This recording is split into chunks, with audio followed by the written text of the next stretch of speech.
Welcome to Flat Earth Debate Uncut and After Show.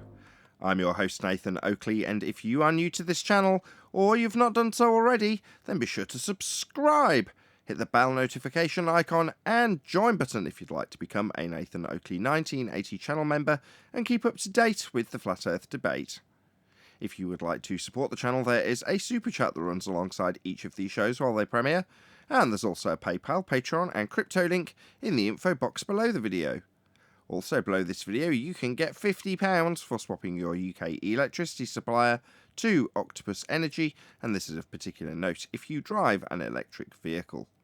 Speaking of Patreons, I'm going to do a quick shout out to all of you who do support me on Patreon. So, a massive shout out of thanks and appreciation to Michael Kahn, Sarah Griffiths, Rob H, Ben White, Maximum Gravy, Austin Whitsitt, John Kays, Tommy Swagnuts, Patrick Gunnels, Banter, Will Brax, Mel B Styles, Troy Shuker, Bose Nail, Maris, Hairy Blade, Mobile Max 777, Neo the One, Lost Cat FE, Rob W, Open Minded, Reese Pound, Dale West Watson, Mike, Muted, Dick Earth Skeptic, Maria Neelands, Unbelievable Productions, Blue Ridge Ranger, The Real Gabster, Liam Nedrick Jr., Abraham Mohammed, Adrian Quintana, Skeptic936, Life is Short, theflatearthchannel.com, and David Wayne Foster. So another massive thank you to all of you for supporting me on Patreon. Now I will hand over to whoever is in Discord and Google so you can enjoy their dulcet tones while I set up for today's live show.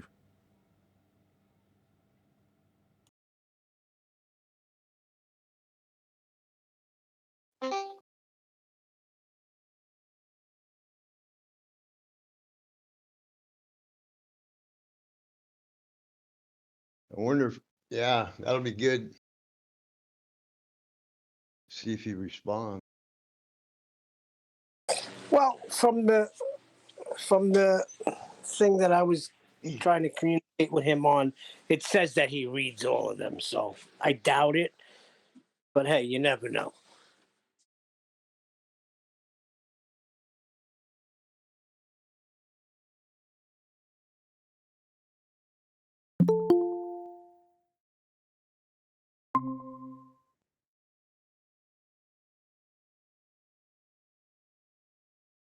How you doing, Tent? Good. Thought that little segment Nathan put out with your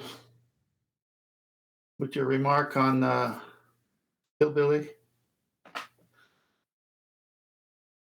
Hillbilly Blue Balls. No, I didn't listen to it. What happened?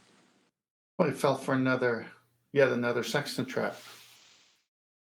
Did you listen to that little short that Nathan put out from yesterday's show?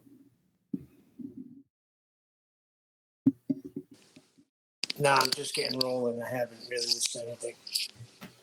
Oh, But I will. yeah, you're on it.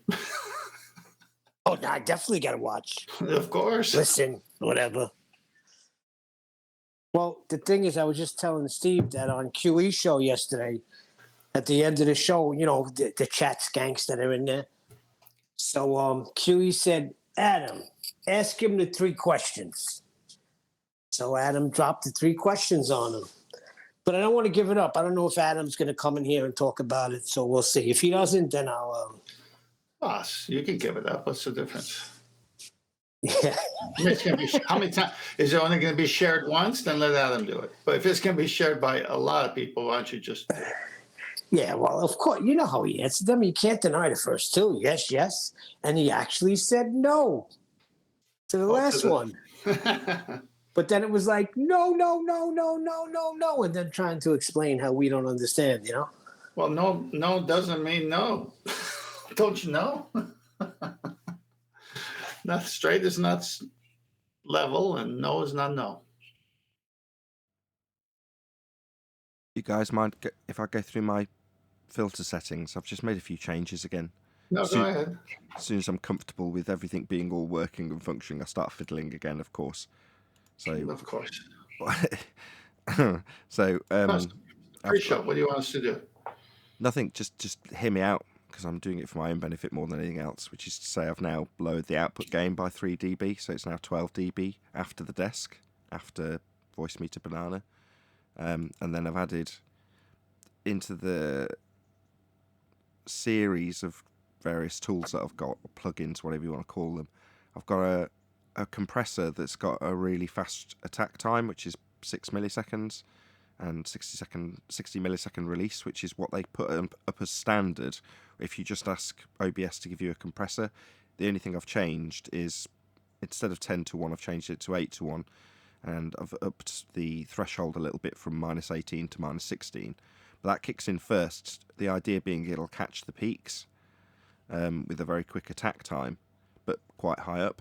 And then the original compressor I've changed since adding this second one, which is still at 1.5:1, but it's now a bit lower down, so it's now -26 threshold, so it kicks in earlier, but with a much slower attack, so it's 75 millisecond attack, as opposed to the other one, which was 6, which is obviously much slower, but with a slightly quicker release. And then I've added the extra gain that I've taken away into the compressor, i.e. this compressor, which is going to be doing the bulk of the work because it kicks in the soonest. I say kicks in the soonest, in the chain it kicks in afterwards. And then there's a -dB, 1 dB limiter, which is fairly standard stuff. That's it. I just needed to do that just so, for my own benefit, I can remember what I've changed when I've changed it. Because then if it sounds horrendous, I can go back and, put it all back how it was. Or if it makes it sounds crap anyway. Everyone else sounds fine, right? But I'm not monitoring me. So I have to go back after the fact, after listening to the show, and I think I'm just very dynamic, which is to say that, like now, I'm talking at a normal volume, but it doesn't take much for me to go to from that to twice or sometimes 3 times the volume, which is like 24 dB increase. Is that right? Something around that. A lot.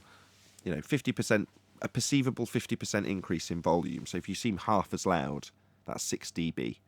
So if you're twice as loud or perceived twice as loud, that's 12 dB. So yeah, 4 times as loud or 3 or 4 times as loud. So you're talking 18 dB louder. It's a lot for the range that I've got all of these things set up to deal with. When I finally figured out, well, no, you're just very loud, and you've got a very capable mic that's trying to gather it all up, but it's can't squeeze it all into the gap that I've given it. So a bit more compression hopefully will solve that problem. So in the lack of paper in the notepad, you decided to record it so you could refer to it anytime. Well, yeah, no, it's when you're talking about it as it's happening, it's a lot easier to understand what I'm saying if I'm saying it. Now, typically I'd just do it as a video for me, but I just haven't got the time to do that. So as we're running on a pre-show, it's just me taking a sneaky opportunity while everything's set up. Because to do this as a test, I'd have to set up everything because I want it under the same conditions, which takes a long time. So I just it's running now. No one will mind if I do a bit of tech stuff. You're fine. You're fine. That's pre-show has to handle that part of it. Hey, you want to play that short clip of Blue Ball that you just put out? I can do if you like. Yeah. Let's talk about it. I made it through the wilderness. Somehow I made it. How was that sky distance measured in the sky without reference to the ground, Brian? It's not. It's measured against a flat baseline. Oh, what an idiot. How is it measured without reference to the ground? What, like you need to do because your ground's bending? Maybe reverse the burden. Ask us how you're going to get around this tricky situation where you need a flat baseline. That would be what it is being measured against. So ask us how it's not being measured against no baseline, no ground. Yeah, they don't do that, Blue. Maybe ask us a non sequitur question in an attempt to reverse the burden because you've got the tricky, awkward situation of a curved adjacent being needed as your ground. Yet we just measure it flat. Like an angle would be with a flat baseline like the tool suggests. How would we do it without that? We wouldn't. But that's your problem, Blue.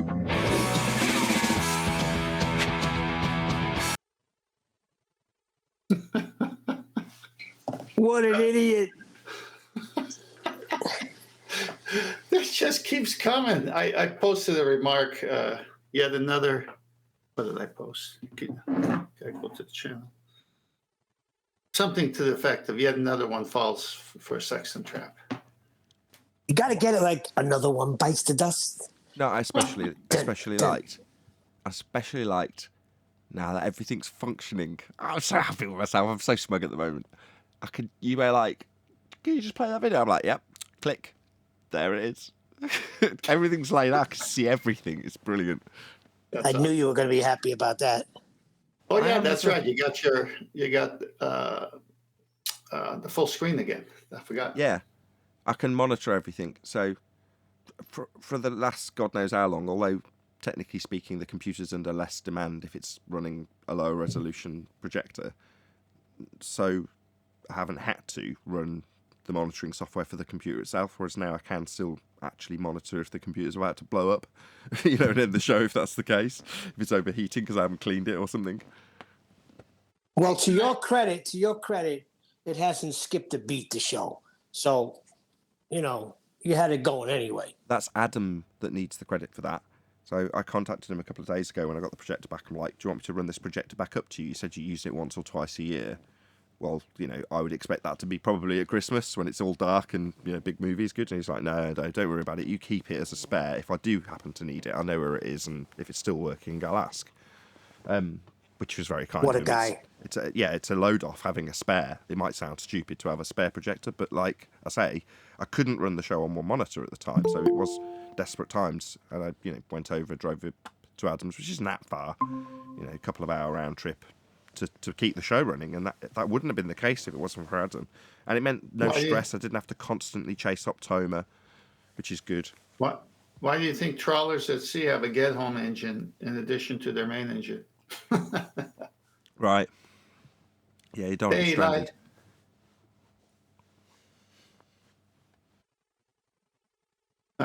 He may not be able to talk. So, hey, buddy. So I always try to come early because I know you have a good presentation. Well, yeah, I'm going to ask Nathan to play it again, even though I just asked him to play it again. So, Nathan, can you play that clip one more time and listen to the beginning? Well, there's an alternative to it. It's a little bit longer, so I'm going to play that version instead. How was that sky distance measured in the sky without reference to the ground, Brian? It's not. It's measured against a flat baseline. Oh, what an idiot. How is it measured without reference to the ground? What, like you need to do because your ground's bending? Maybe reverse the burden. Ask us how you're going to get around this tricky situation where you need a flat baseline. That would be what it is being measured against. So ask us how it's not being measured against no baseline, no ground. Yeah, they don't do that, Blue. Maybe ask us a non sequitur question in an attempt to reverse the burden because you've got the tricky, awkward situation of a curved adjacent being needed as your ground. Yet we just measure it flat. Like an angle would be with a flat baseline like the tool suggests. How would we do it without that? We wouldn't. But that's your problem, Blue.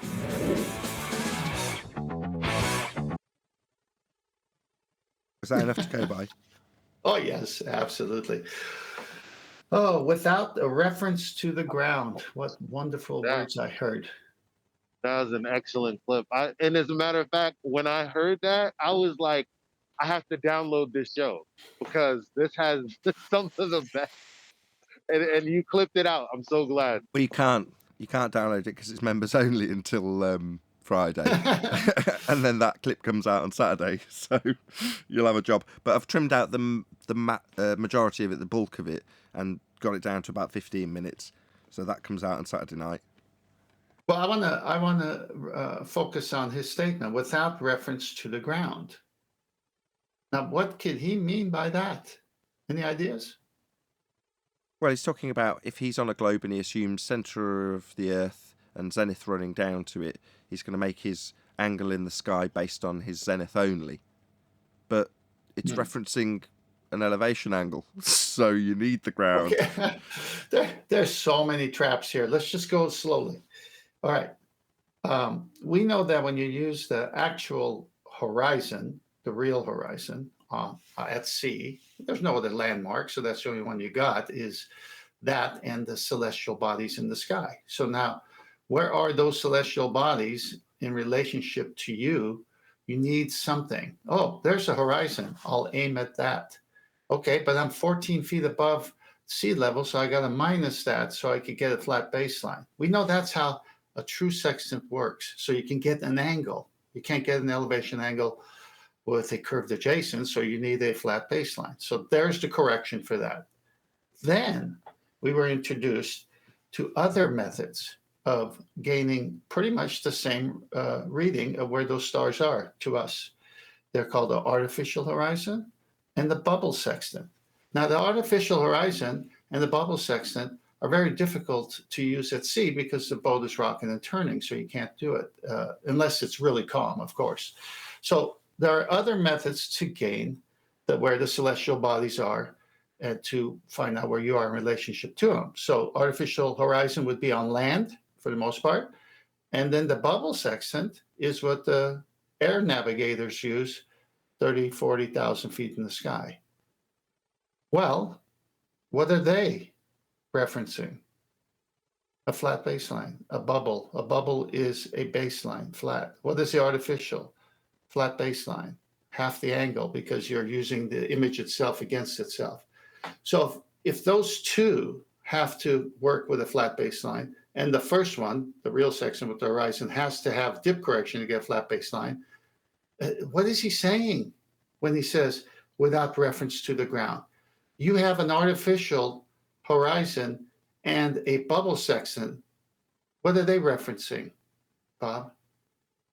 Flat baseline. So Everything's flat. what he's actually doing is he's attempting to get us to deliberate over his awkward situation.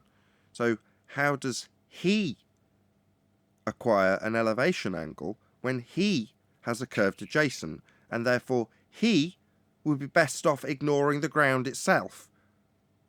So Yes, how would right. That's I'm nearly correct. there. I'm nearly. Therefore, ask us how we would measure an angle if we haven't got the ground to go by. Well, we have. They do, and you can't. That's what's beautiful about the whole clip, because you get that as you go through it. I just wanted to focus at that front part. But yeah, he can't do it because you can't do it to a curved adjacent. Bubble sextant, an artificial horizon can't work to a curved adjacent, and neither is the real horizon with the real sextant, because they asked you to do what? Minus dip to get what? A flat baseline. My goodness, this is so good. Yeah, that's why I like that you push that issue, because that was his problem, not our problem. I think he's a little confused. Yeah, it's because he's got an anti-flat Earth mentality. So this isn't a globe problem. It's a problem that flat earthers are highlighting it. So it needs to have a anti-flat Earth solution that will probably throw the original globe claim under the bus. Now, the original globe claim in this instance is non-existent because they've got to measure an angle to start this process. So they're going to need a flat plane in the first instance. Now, Brian, you can't change history just because you're a flat earther. Well, it's without reference to the ground. The horizon mirror in the sextant manuals and in all the books written up on how to use a sextant says you aim at the horizon. Well, that's how you do it. That's why it's called the horizon mirror. So without reference to the ground, because when you're using a sextant, the ground's not important, really, is it? I mean, who cares?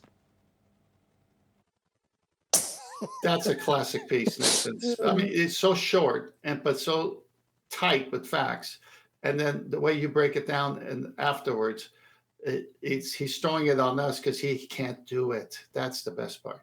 Exactly, he can't do it. Yeah. Well, let me make them do it. A few of them have. It's just spotting it because it's happened so many times in the past. They can't get around a tricky situation, and they think somehow, in their strange way of believing that anti-flat Earth rhetoric will win out, they ask us our own devastating question. It's like them saying, "Well, is the black swan refracted?" I couldn't care less. It's based on your claim of a physical geometric horizon. The modus tollens's got your assertion in it.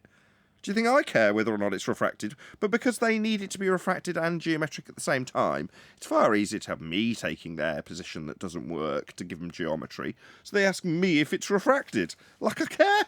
It's like, how are you going to deal with a right angle 90 degrees that you can't get on a curved adjacent? How are you going to do that without the ground? I'm not.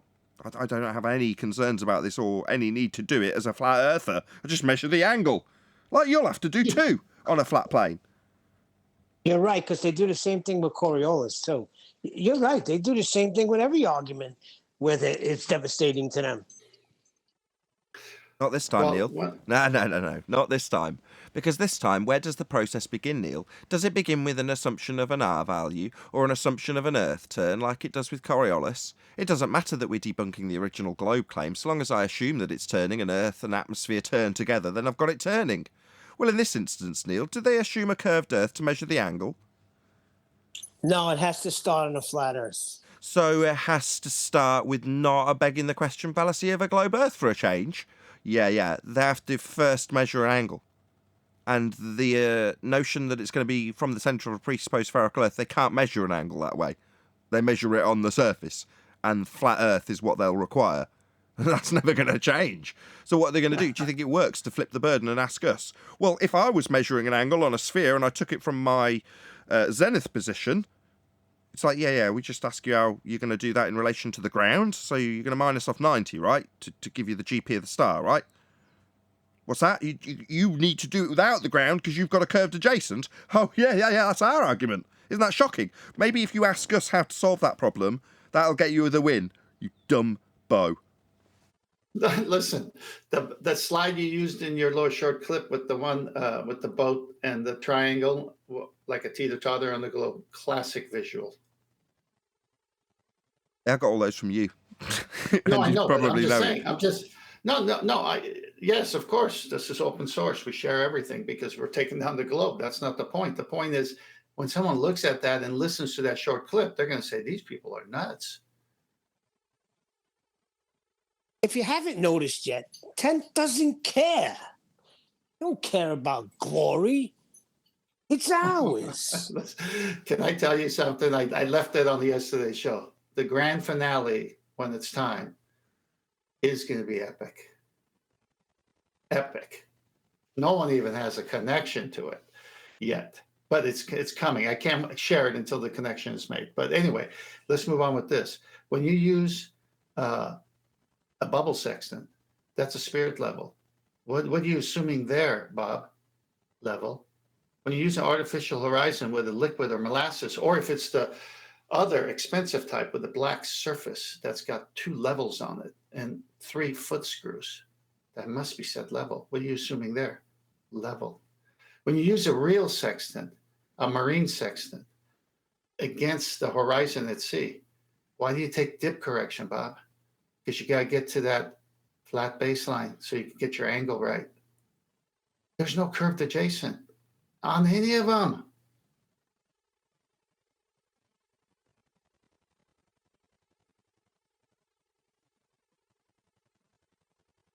Crickets. They're It screwed. really is epic, though. It is epic. It really is. By far my favourite flat Earth proof. Well, that's what I was explaining to someone in chat yesterday on your show. That is flat Earth proof. So pay attention to what's being said.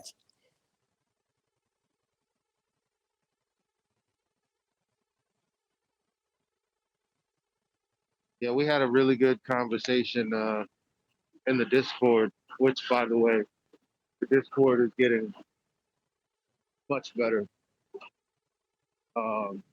And we were talking about the section, and the guy's like, you have to use spherical trick. I said, you can beg the question with spherical trick, but even then, what are you doing? You're assuming an equatorial plane and parallel rays from whatever star you're using to navigate. It's still a plane.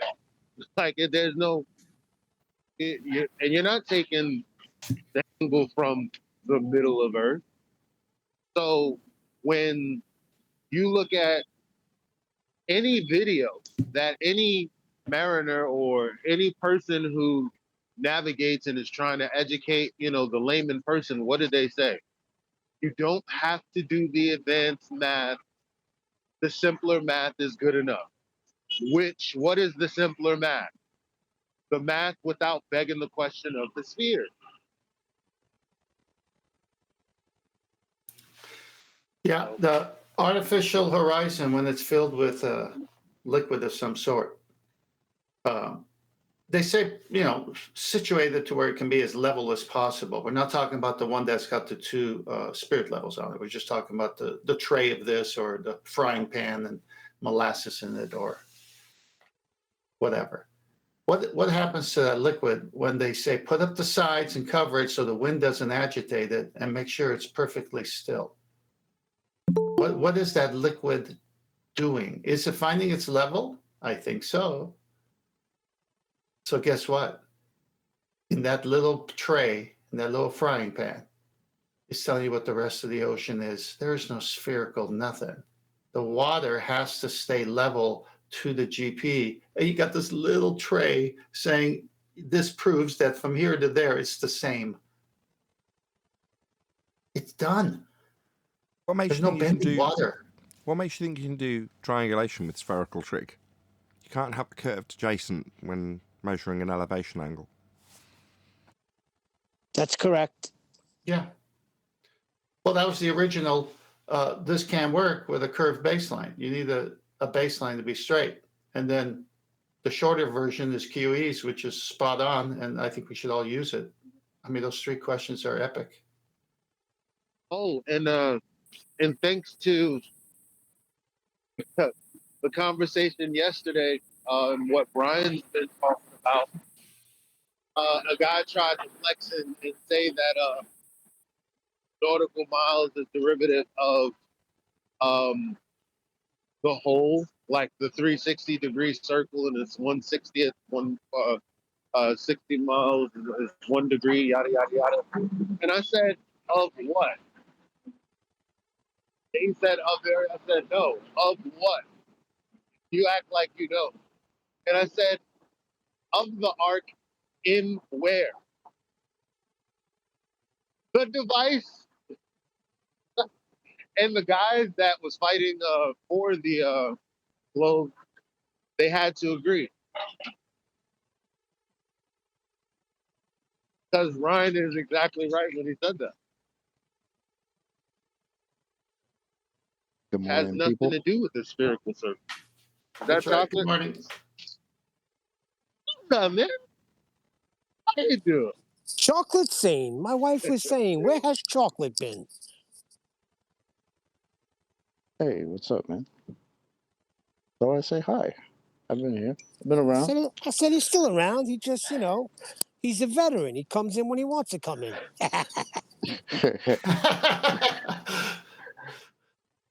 How you guys doing? Good, good. We ran out of chocolate. Thanks for coming back. No doubt, man. I got you. You need that. Yeah, you need to cover me. I'll be gone for Christmas for 10 days or so. So don't be taking the same break and I'm taking it. Oh shit. Is there anything new and pressing in the world of spheredom? Oh, yeah. Bob. Bob. What Bob? Which Bob? Yeah, that's which Bob? Maybe Nathan will kindly play the clip again. Can never be played It's not enough. Bob, it's Blue Marble. Hillbilly Blue Balls. Oh, he's got another clip? Well, Yeah. What did he do now? Yeah, What did I chocolate. miss? He's insulting Brian. Trying He what? to belittle Brian, but he's digging his own grave and putting himself in it at the same time, chocolate. Okay. Well, now I know where Coach. Now I know where Coach O went after retiring from Louisiana. Do you speak Jive Hillbilly, Chocolate? Jive turkey. I speak a bit of jive. Remember that Richard Pryor thing? Goes, what language do you speak at home? Or was that Eddie Murphy? I don't know. Jive? Oh, Nathan, can you play the clip one more time for Chocolate? Well, we Yes, please. Played it 3 times in this It pre-show. can never get old. Check your sound. It's epic. Come It's on. epic. Okay. I haven't heard it once yet, so. Okay. How was that sky distance measured in the sky without reference to the ground, Brian? It's not. It's measured against a flat baseline. Oh, what an idiot.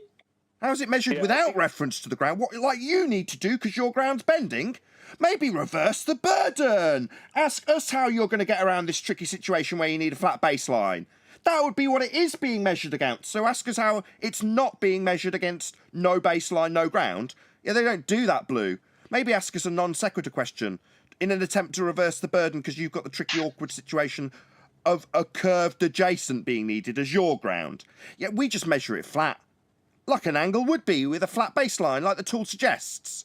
How would we do it without that? We wouldn't. But that's your problem, Blue.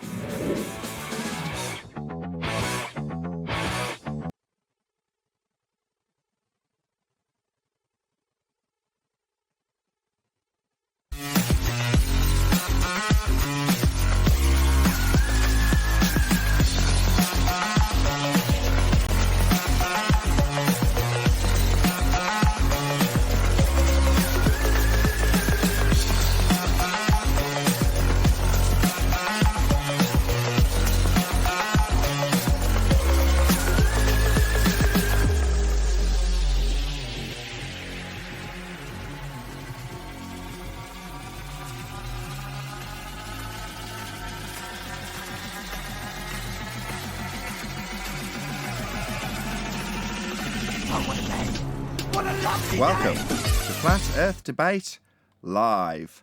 I'm your host, Nathan Oakley, and if you are new to this channel, or you've not done so already, then be sure to subscribe. Hit the bell notification icon and join button if you'd like to become a Nathan Oakley 1980 channel member and keep up to date with the Flat Earth Debate. If you would like to support the channel, there is a super chat that runs alongside each of these shows while they are live, and there's also a PayPal, Patreon, and crypto link in the info box below the video. Also below this video, you can get £50 for swapping your UK electricity supplier to Octopus Energy, and this is of particular note if you drive an electric vehicle. Most importantly, if you'd like to join the discussion, simply mute the page you are currently watching, then click the link in the info box below this video to join the panel and express your views on the nature of Earth. If you do join, please don't swear. If you do, you'll be ejected, and if you are, please don't try to rejoin the stream using sock accounts. You'll be warmly welcome back on the next stream. Please also share the show on social media. Sharing the show obviously increases the live audience, but this in turn increases the chances of a more diverse panel, so please share the show on Facebook and Twitter. Now we are joined by Chocolate Saying, Neil, 10th Man, what else we got? Eli, and a whole bunch of people in Discord, so welcome one and all. Hello, hello. Excited bunch today. We're excited. Good morning. Neil's excited. I'm not entirely sure what he's excited about, but wonderful. He found the blue ball. That's why he's excited. That's excellent. What is that noise? Is that something in your background? Can you sort that out? No, that was remember that guy that from the most what was that the clips for the most outrageous outbursts, and the guy was just like, hey, hey. Anyway, never mind. Well, so Bill had that in chat yesterday when he answered the 3 questions that QE put out. His last one when he said no, then he said no, no, no, no, no. Indeed. Tell us more. Tell us more about that. So QE ran the house, not the housekeeping questions, the 3 questions, the 3-step process in regards to establishing with somebody how a sextant works versus whether or not you can have a curved adjacent. And on that 3-step process, he was welcome to Flat Earth. That's Phil Bell. So there Correct. You go.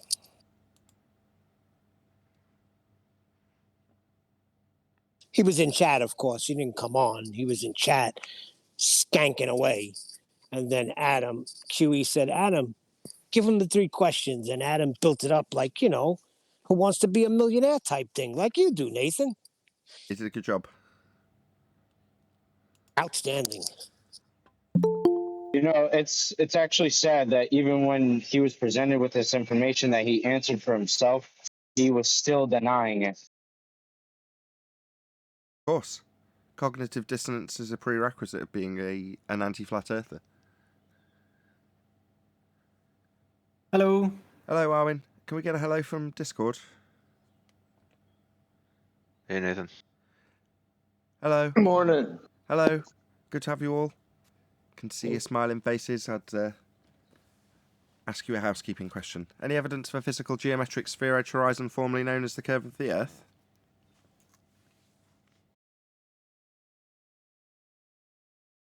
That's just silly. The Earth does not curve, Nathan. Gotta need R for that.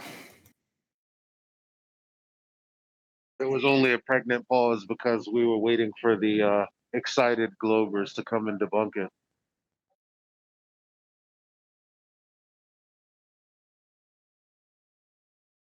it. They've been debunking that crap. They themselves told us you can't see the geometric horizon.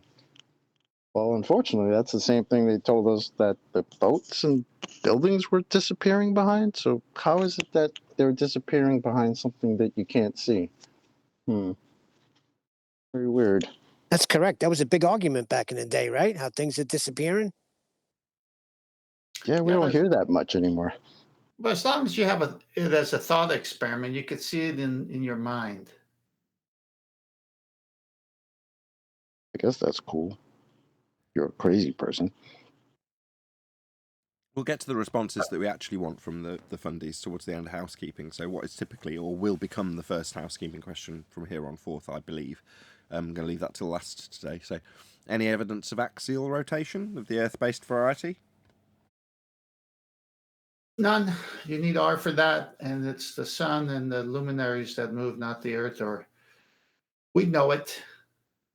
See question 1. We wouldn't expect to see any deviations due to Earth spinning. Yeah, no, we would not. That's right.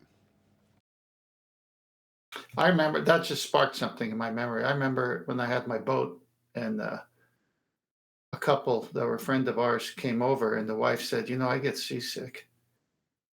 If I knew what I knew now, the way that we talk, I'd say, well, hurry up, get on my boat, because the Earth under you is spinning faster than my boat.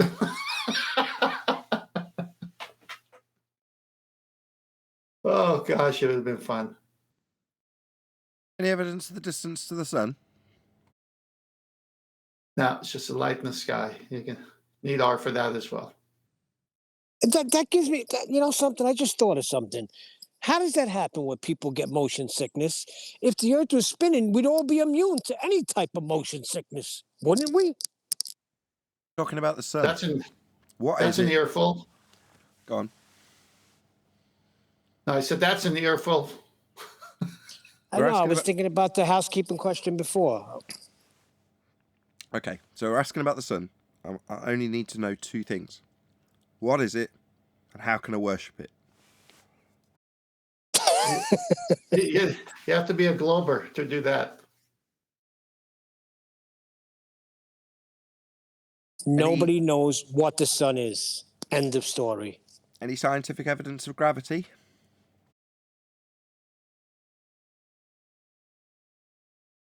No, you gotta have a phenomenon first. What do you mean? Things fall down. That's what they'll tell you. Hold this helium balloon for me. Do they just fall down, or is that like a distraction to just concentrate on the things that fall down? Well, technically, I'm looking at a leaf, and it has just fallen off a tree as I'm walking shit. my dog. That's what's up. Does that mean everything then therefore falls down? Gas excluded. Well, while that leaf was falling down, did you have gas around it going in all directions? No, gas is excluded. Excluding gas and how gas behaves as far as moving at high speeds in all vectors, they don't count that. Neil, got a question for you. First of all, how did the leaf get up there on the branch? Second question, what if the leaf never would have gotten up on the branch?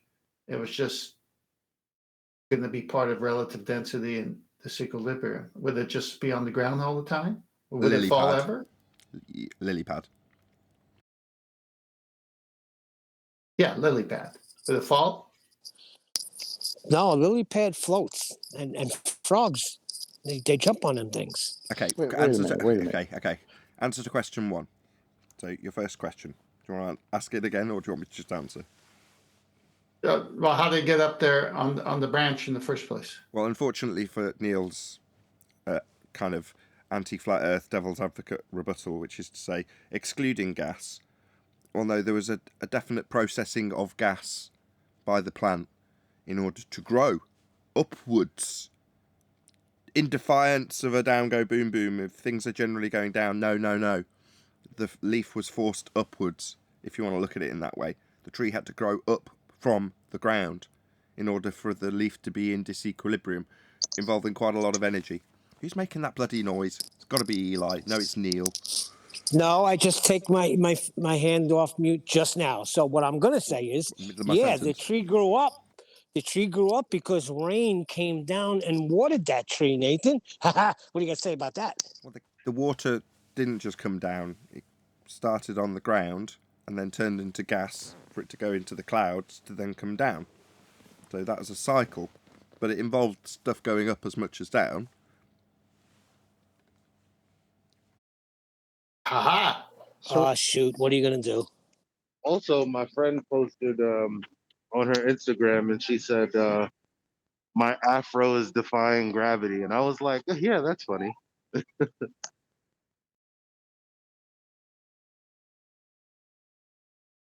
Wait a second. What did she say? Look at my afro defying gravity, and it was a luscious afro. Yeah, but Eli, that's easy to brush aside. Boom, boom. Have you ever tried brushing an afro? I wouldn't say it's easy. I had one when I was younger.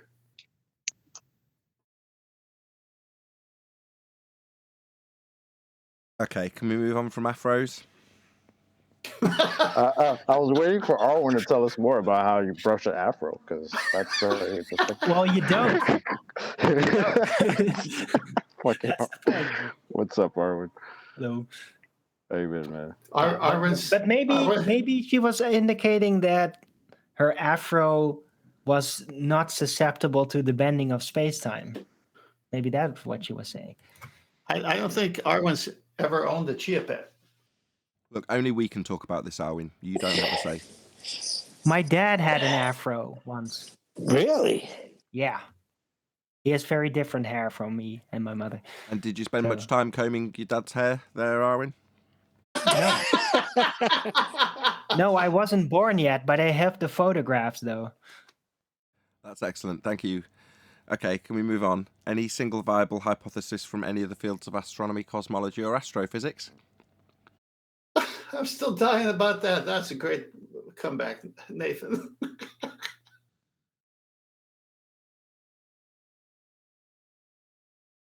What was the housekeeping question again? No, not ever. Science for the globe. Anyone in Discord? Anybody who's on the travels around the block in this subject come across somebody claiming science for the globe recently? Anybody at all?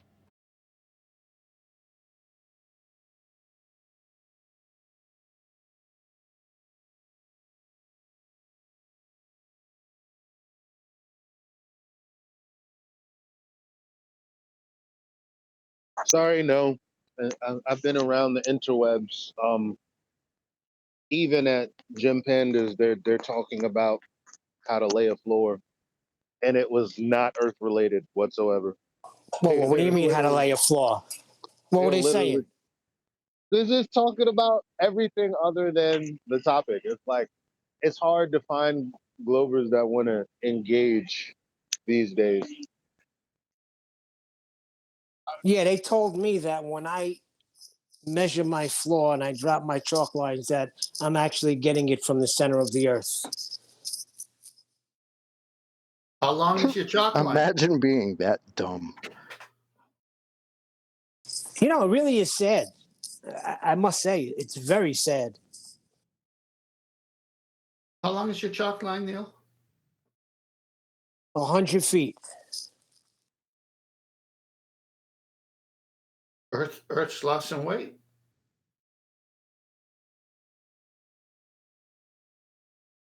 Any evidence of a self-perpetuating molten iron core at the centre of a presupposed spherical Earth, Neil? That's a negative. Has anybody figured out yet when that claim even started popping up in the books? Or is it still elusive? I haven't gone out of my way to research when molten iron core came into existence, I'll be honest, Darwin. I think it started when the afros started coming into vogue. The 70s, with flares. Yeah, it has to be. What? Has to be? No, but seriously, like there's so little even defense of the molten iron core. You gotta do something with it, right? So if there's no current day defense, then yeah, you gotta get into the history. Like where did it even come from? It says 1.5 billion years ago. How about that? No, that's the rhetoric, that's the story. Yeah. Arwen's saying, when did the That's story just- come into existence? Not when's the timeline in the story. Do you follow what I'm saying, Neil? What he's asking isn't, 65 billion years ago. I understand. I'm looking for it. That's the first thing I came up. I'm looking to see when the narrative started. Well, the first reference that there even is like something down there in some sort of historical reference would be Jules Verne. It's like the first confrontation that there's even something there, although he suggested it was hollow and with dinosaurs. 1936. What? 1936 it started. Where are you getting that data? Yeah, where are you getting that? Don't just throw it out there. It says Earth was Wikipedia. Earth was discovered to have a solid inner core distinct from its molten outer core in 1936 by Danish seismologist Inge Lemmen, who deducted. I lost it now. Sorry. You don't need to say Trying to find anything it more. That again. was the perfect word to end on. Yeah, deducted. Right? seismologist. So the seismologist basically came up with the idea, oh, it must be molten. It's a molten iron core. I do not advocate that racism here, Arwen. How dare you? As a black man, I find that very offensive. Me too. Yeah, Is it some well, sort of I'm a attempt mainlander. to- I can do that if I want. Oh, I don't like Islander. those mainlanders. Denmark is practically our neighbors. It only has Germany in between us. So Yo, they said, where do you get the reference tables from? Where do you even get the GP of the stars? Who are you asking? You asking From me? the mainland? I'm not going No, anywhere. I'm not lost. What's your problem? Why are you asking No, me? yesterday. Someone they thought that was a gotcha. Where do you think that comes from? I was like, from someone standing under the zenith position on the mainland and getting the data. I mean, these people are so lost right now. They really think. We'll that it come has to that. do We'll with come it. to that. We'll come to it last. Any evidence you can have gas pressure without the necessary antecedent of a container to press upon?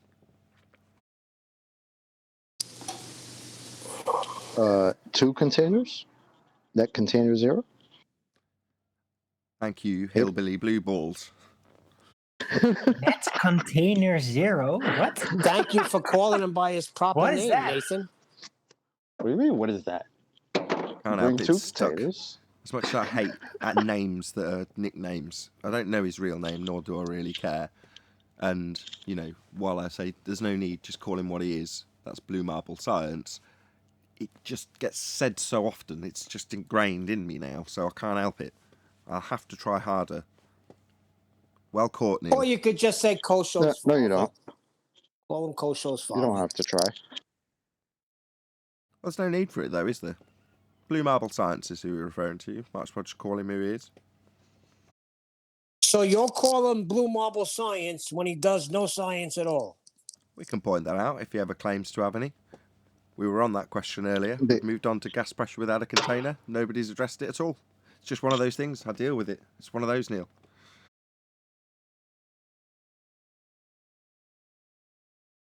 The funny part was having someone reference that video as proof.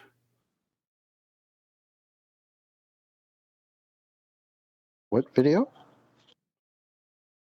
You remember Mr. Danny Faulkner referenced that video? Oh, right. Oh, that's right. That was Oh my the God, beauty yes. of... Oh, so sweet.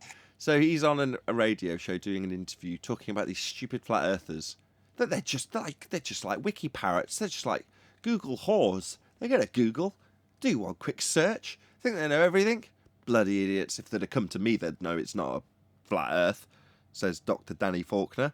Well, he gets approached by Nathan Thompson because he turned up at one of the flat earth conferences. Good for him. And Nathan says, how can you have gas pressure without a container? Stone cold silence was the response. So what does he do, this guy who went on radio and told people how stupid we were for doing a cursory Google search?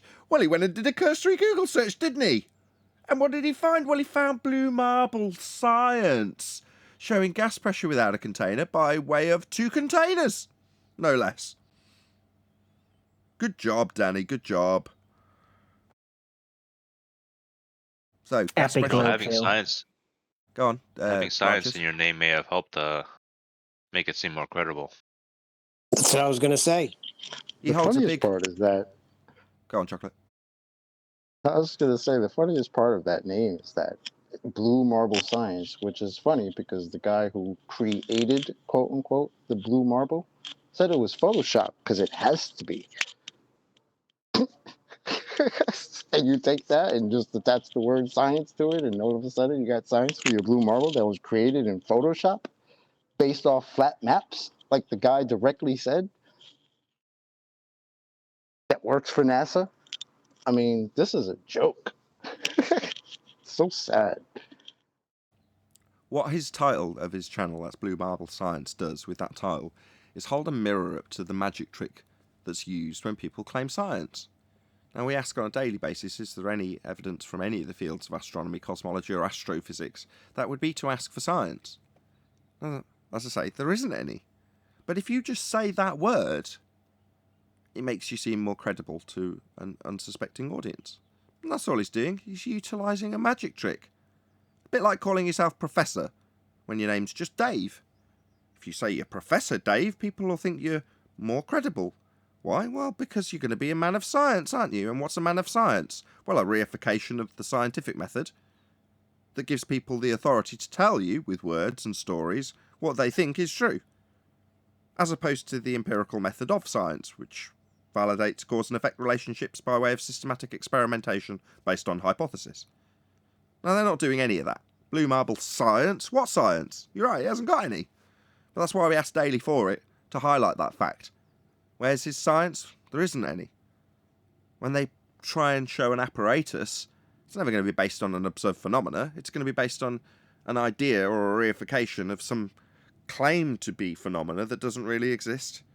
And then they conjure it within the apparatus. They do it all the time. They haven't got any actual science. They haven't got any phenomena that's backed by a hypothesis with a presumed cause of that phenomena that's going to go forth to be varied, manipulated to see if it actually causes it. That would be an experiment. They're not doing any of that.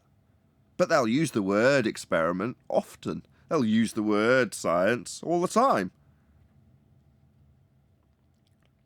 Do you think if they had any of that to actually present, that they wouldn't be saying other things like, I don't know, science doesn't prove things? Because we used to get called science deniers because we denied all the science that we were supposedly being shown for the globe. But then it's weird because then when we asked for the actual science, all of a sudden, years later, now we're told science doesn't prove things. Yeah, they're science deniers, that's right. Basically, as a flat earther, I do more shows on science than any other topic. It's the most covered specialist subject that we do. This week on Ballbusters, on Saturday, we will be covering science with citations. So that's what we'll be doing. Meanwhile, our opponents, that would be the anti-flat earthers, they tell us science doesn't prove anything. When it has empiricism built within. That's its only purpose. To prove things. But they tell us, oh, no, it doesn't prove anything. Why? Because we're asking them for globe proof with science and they haven't got any. So suddenly, science doesn't prove anything. According to our opponents. Yeah, it absolutely does. It's an empirical method of establishing cause. See, and for me, the worst part is like, cornballs that come here in the trenches, like, Planet Walk and Rumpus and all these idiots, right? Them saying that, that's one thing, right?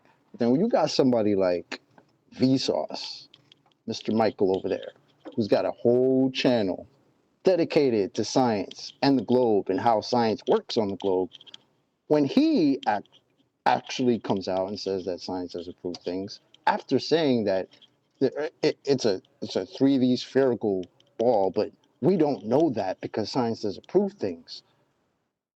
To me, that's so devastating. I don't know why that's not blown up even more than it is. I know I've mentioned it before, but it's crazy because his whole channel is dedicated to science and the globe. Can you send me that video so I can clip it out? Yeah, we've covered Maybe it we on. can do We have covered it on the Yeah, I show. can do that. But what he actually means is when that's Michael from Vsauce, say science, it's not science.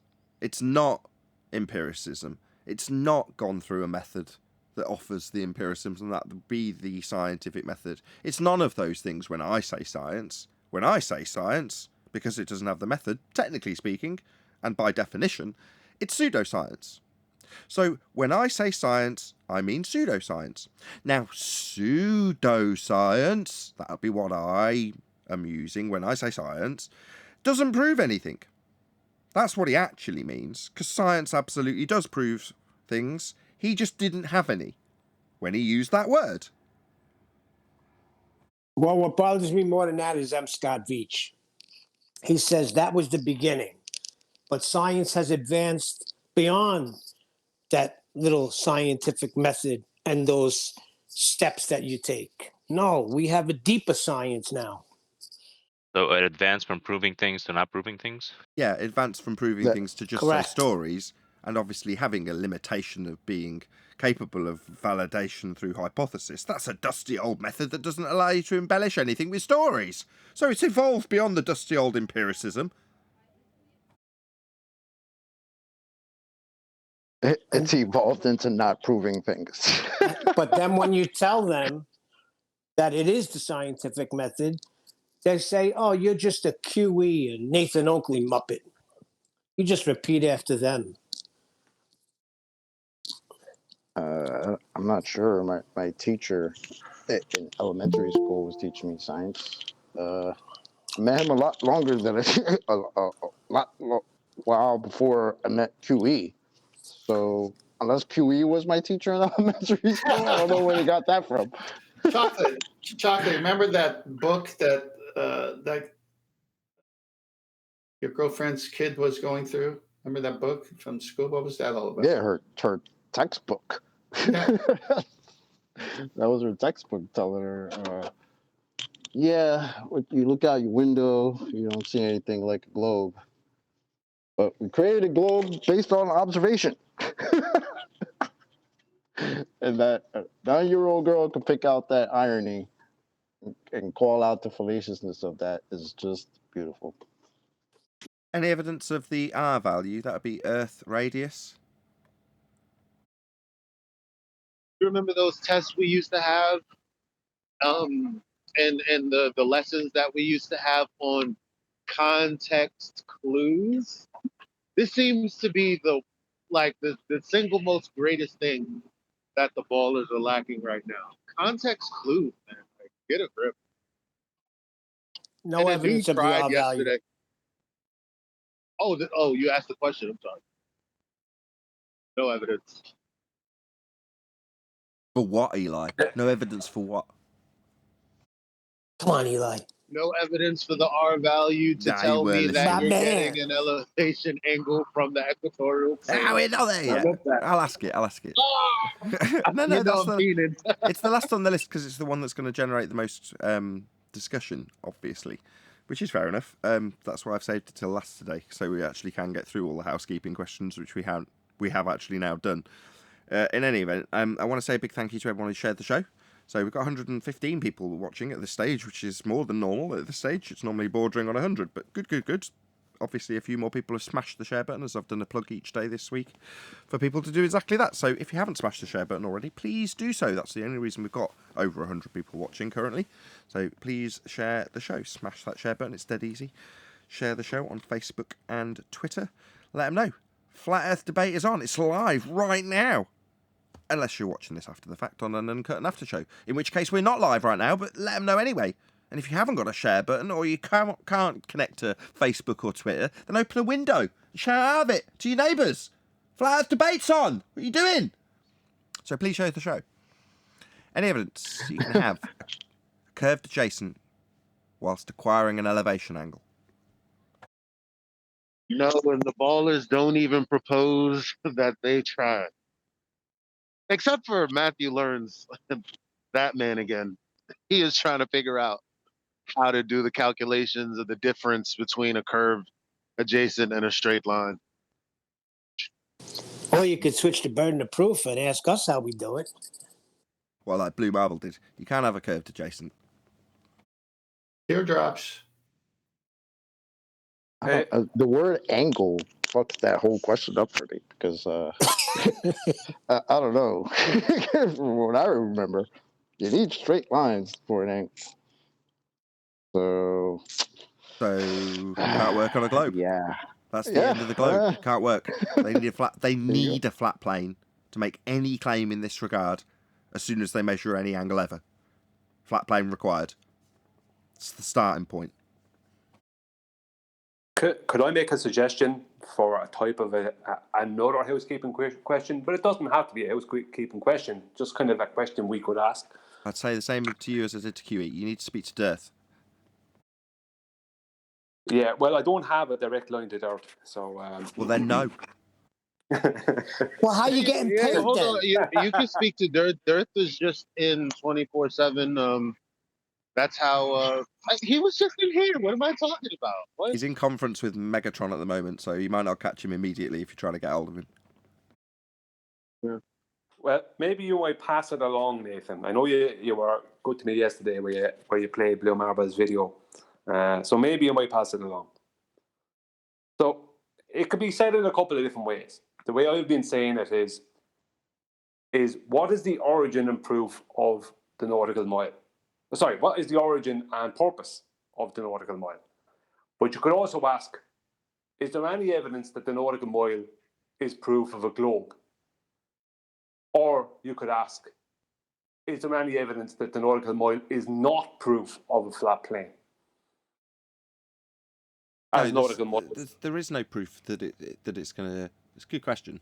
There's no proof of a globe because it's all going to be working on grid systems, isn't it? Well, I mean, the nautical mile is minutes of degrees, so it's just a straight line measurement along the sky that's then transferred as a straight horizontal onto the surface of the Earth. Right, parallel. Yeah. Yeah, so this can't work on a globe. As soon as you establish what a nautical mile is, that's it. Game over globe. It's parallel to the surface. The angle measurement in the sky is going to run parallel with the surface, not a curved adjacent. You can't have a curved adjacent, Brian. What are you doing? Yeah, exactly. I mean, it's a straight line measurement along the sky that makes it parallel with the plane of the Earth underneath.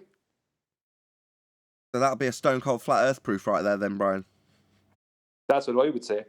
I would say so. So, anybody disagree? I concur. You damn straight you don't disagree, right, Fundies? And you've got nothing. There's no word on the grapevine. There's literally nothing to combat this. All you've got is people like Blue and Bob drawing out spheres underneath flat baselines. Well, you know how I was talking about those context clues, like, for instance, if we have air to breathe, then one would stand to reason that you would need some type of containment. Well, I mean, come on, everyone else that's not a glober. I understand a lot of us, we're dome believers. But the bottom line is, if you can't have a curved adjacent and there's a parallel with the sky and the ground, then it stands to reason that can't be curved up there. So come on, get with the program.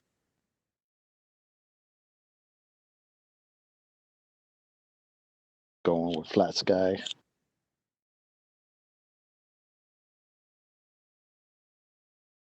Alrighty then. So yeah, this can't work on a globe, and any assertion that it can will start by them assuming a flat plane first to measure the angle. Has to be flat because you can't get an elevation angle from a curved adjacent. Therefore, to measure an angle, which will be two straight lines, the baseline will be flat. There's no way around it. That's what they've got to do. That's what it says in all the manuals. Every manual referenced in this regard have all been globe reference.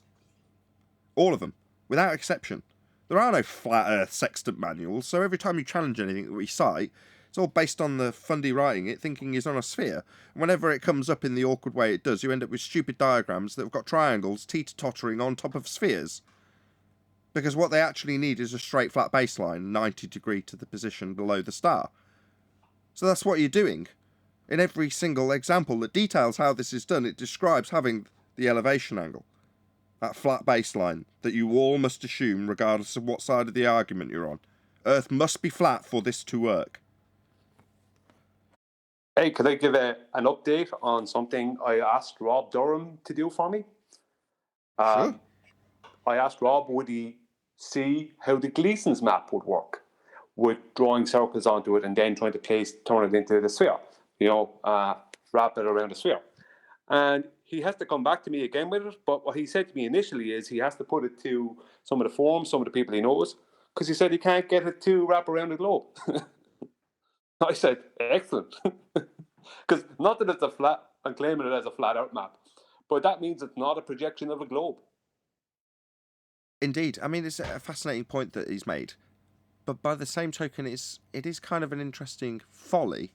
Because why would you need to do this? Why would you need to transpose it back onto the spherical surface? Well, while Rob's point's perfectly valid, it must work and doesn't. Well, is it ever done? Is it ever useful? Is it ever part of the process? No, no, and no. So why would we need to do this? We're doing it on a grid system. We're doing it on a flat plane. Oh, I just came back in on that point. Yes, brilliant. Yes, because I was kind of unnerved with all the times that I've asked about this topic, because this is one of my most ignorant the subjects that I'm most ignorant on, maps. And I said, yo, I asked Nathan like 3 times, why can't we use like flat maps? I know that you can't use it to reify what the ground and the lay of the land is, but you said it often it's a globe projection. However, it doesn't even. I mean that's not even required or needed. It's not like how is it derived from a sphere that doesn't exist? Well, if you take the process from the start, so if you take where the movement of the celestial bodies takes place, and then you start drawing those down on the ground as lines, you can draw it in a whole manner and a whole host of different ways. Well, the claim that it's because it's a globe is the starting point for the begging the question fallacy that we've had from 2014 onwards. So, I don't know why there's some disconnect with you. I don't know why, Eli, in this regard. Yet they just say it's a globe projection. Likewise, yesterday, Brian was detailing how when they're using a Cartesian grid system, somewhere in the description they say it's running on tangent planes. That's flat surfaces that are all butted up together with angles that are never accounted for. You're never having to increase the rate around the edge of that tangent plane. It's just dropped into the vernacular when describing using a Cartesian grid system. Why? Well, because they've got to beg the question somewhere in there, right? Because obviously Earth's a sphere. But it's just words. They're saying tangent plane. So if you went and looked at what that meant, you'd go, oh, right, so it's like a disco ball, lots of flat surfaces to make it easier. So that each individual surface is like a big flat plane stuck on a sphere. Okay. No one's going to go beyond that and say, what about when they get to the edge of that nonsense that doesn't exist? They've got a massive amount of drop to account for. Do they suddenly turn the plane through a massive degree? No. They just carry on the grid system they're actually using, which is flat. But they've got the word in there. So this whole, why is it spherical projection? Because they say so. No other reason, Eli. Well, just on that tangent plane thing. That's what I was saying. That's what I thought though. Like, it's only a projection because they say so. Not Yeah, so as you go through the steps, you've got the equator being formed as a derivative of the movement of the sun throughout the seasons, right? Well, from there, you can then plot it out as a sphere, but say that the map is actually that equator line wrapped around the spherical surface. Well, you can say that, and then from that point forward, you can say that every part of the mapping is going to be done because of that very reason, even though the map you're actually producing is flat and square. Yeah? So it's like a double bluff. But you've got to drop it in the same way you've got to say that when you're flying across your Cartesian flat Earth grid system, well, we've got to mention something about a sphere in here. Well, what are you going to do when you've got a load of flat maps with grids and squares on them, right?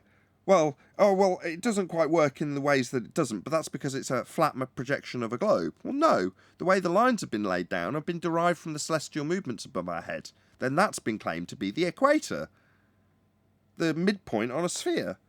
That's the only connection. From that point on, you just call it a sphere projection, and then nobody is any the wiser when they roll out their flat map. The whole thing about the whole equator thing on a globe, the reason their equator is 24,900 and whatever, 40 miles or whatever it is, the reason that they state such a specific number is because the latitude and longitude grid, as we know, right, has to be a flat Earth coordinate system because it's used to produce a sextant, right? It's derived from the sky. So the thing about it is that what they do is they know due to starting with Eratosthenes and his measurement, north to south measurement, which is just a portion of a longitude line. They start with that, and they figured out basically a kind of a diameter, right, to our flat plane.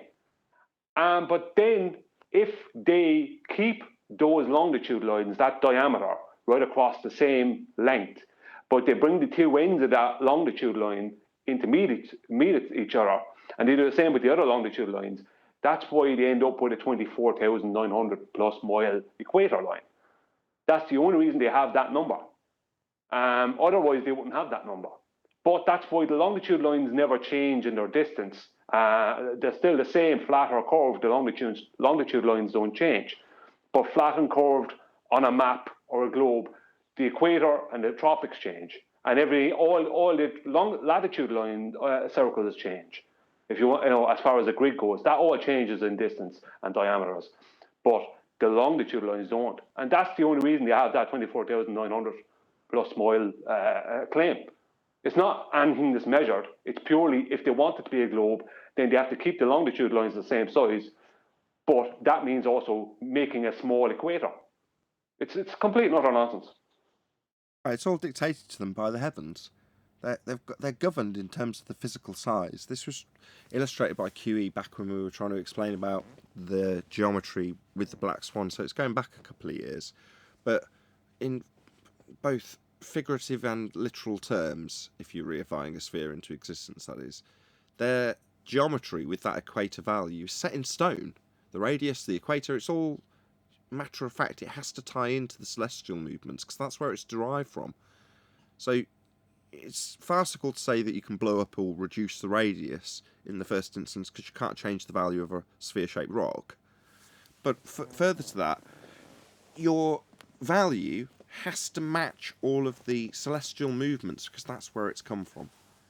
Now, that gives you a really small globe, a really small sphere Earth, like really silly in terms of how stupidly small it is.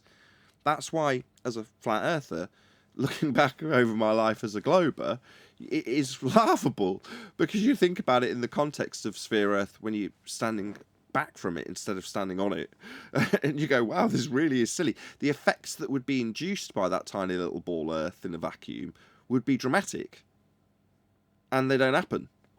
You know, the whole world falling away from you on a spherical surface. Yeah, we highlight that they've hijacked perspective, but if it were to be the case, perspective would still be real. and there'd be a very real physical drop away from you at the value they're claiming. That's 8 inches per mile squared.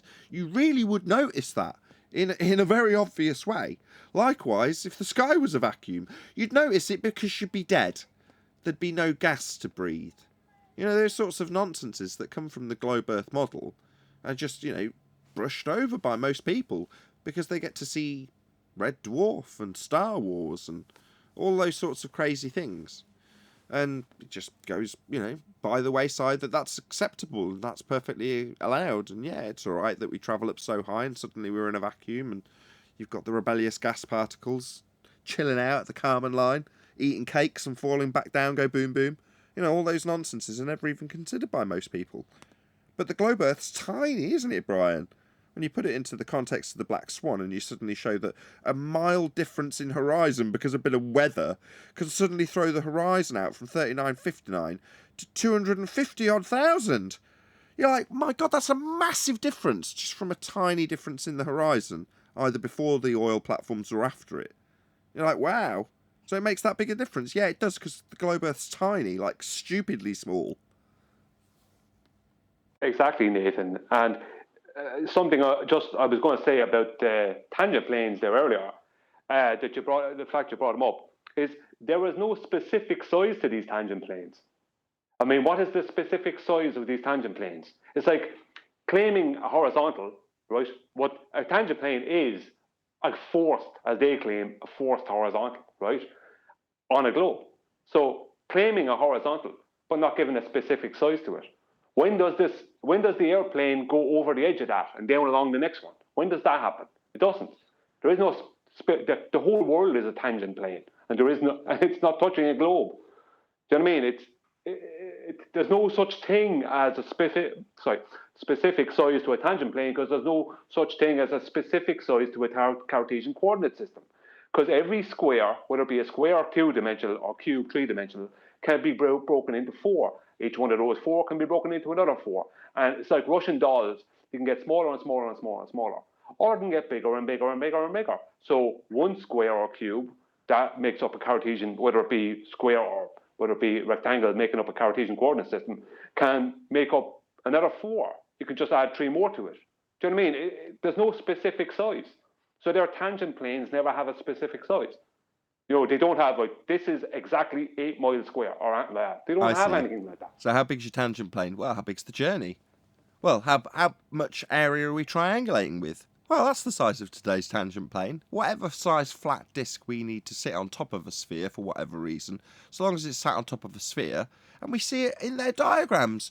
Giant, great big, massive lines with a tiny little ball underneath them. And you're like, yeah, the expanse that you could be triangulating over in your forced horizontal. It's been a few times I've heard that phrase. Yeah, they like to do that, don't they? Take their most devastating defeats and turn them into a claim. Well, yeah, we've got a forced horizontal in that scenario. Yeah, listen to the words of your opponent saying. Forced to be a flat earth, you say?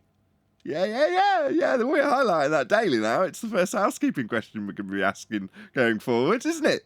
Forced horizontal, you mean you've got to have it flat first? Yeah, we know. Yeah, welcome to flat earth. They're forced into an horizontal. Sorry, Tent, go on. No problem. Let me comment on the process here. So when the navigator holds a sextant and shoots a star and gets an angle, obviously the star is quite a distance away. Maybe the angle says, say, 50 degrees. Well, that GP of the stars is the center point of the circle of equal altitude. But when it comes down to actually navigating with that information, they go to their map, which is longitude, latitude lines, Mercator, and they say where, let's say you did 2 or 3 stars, you got the crossing, so you got your fix. So you're somewhere here because you know where that star is, and on that grid system on the map, you just work it back to where you are by the angle. You say, well, if the longitude, latitude of the GP of the star is here, and my angle to it from where I am is this, and go through the process, you know exactly where you are on the map at a longitude, latitude crossing. So what do? Do you have a big enough map on the boat? No. You go to a flat map and they say, you know where that crossing is, where the 2 or 3 circle of equal altitudes cross? You could treat them as straight lines because they're so big and the distance is so far. So they're back to that tangent plane map. It's just a flat map with longitude lines, latitude lines as a grid system. The problem is the whole Earth is that way, but they got it wrapped around the sphere, which it doesn't work because you can't work a section with a curved adjacent. It's just that simple. We say they've got to wrap it round a sphere. Well, no, they haven't. They've got to measure it flat. Forced horizontal. Yeah, they've got a flat baseline, same as we have. So when you say they've got to wrap it around a sphere, no, they've first got to measure an angle. And that's going to require a flat baseline. That's going to require a flat Earth. Forced horizontal? This is a thing now? Forced? Yes. Why are they... You know what, man? Why are they claiming forced horizontal? Because they're in a position where, in order to measure any angle ever, that would be why it's the sextant claim or the sextant trap or any reference to the sextant. That's just an angle measuring device. And when they measure an angle, they need a flat baseline. The elevation angle that they're measuring in this example will be a flat Earth, a straight line to get the angle. Now, you can't have a curved adjacent when measuring an angle. That would be a curved sphere Earth beneath your feet, because then you can't measure an angle. So what do? Well, before they do anything regarding begging the question of a sphere Earth, they've got to have a forced horizontal. They're forced to assume it's flat first, chocolate. And they just declare it. Yeah, that bit where we need to assume it's flat, that's a forced horizontal, that is. Yeah, welcome to flat Earth. Oh my God! Like they came up with that terminology. Like somebody actually said that in defense of an argument. Just said, "Oh, we just forced the horizontal." A guy said that to me yesterday in Discord. He said it to me about 2 minutes before he rage quit. Third time I've heard it. And I wasn't even going him. It's not the first time I've heard it. It's the third reference to it by people who are in our... I asked the other day, I can't remember who it was, one of the fundies that's reasonable in the Discord server, what's on the grapevine, what's the rebuttal? And he's like, I've got nothing, I don't know. But it seems like, yeah, mate, I can't remember whoever it was I asked. Yeah, you needed to have said what's actually on the grapevine. Forced horizontal. Yeah, forced. Hogtied into being flat. Extremisis, it was, Nathan. Right, extremisis, right. He didn't know. I mean, I'm not knocking him. I'm just saying he didn't know what the rebuttal was. Neither do we. No one's given us one.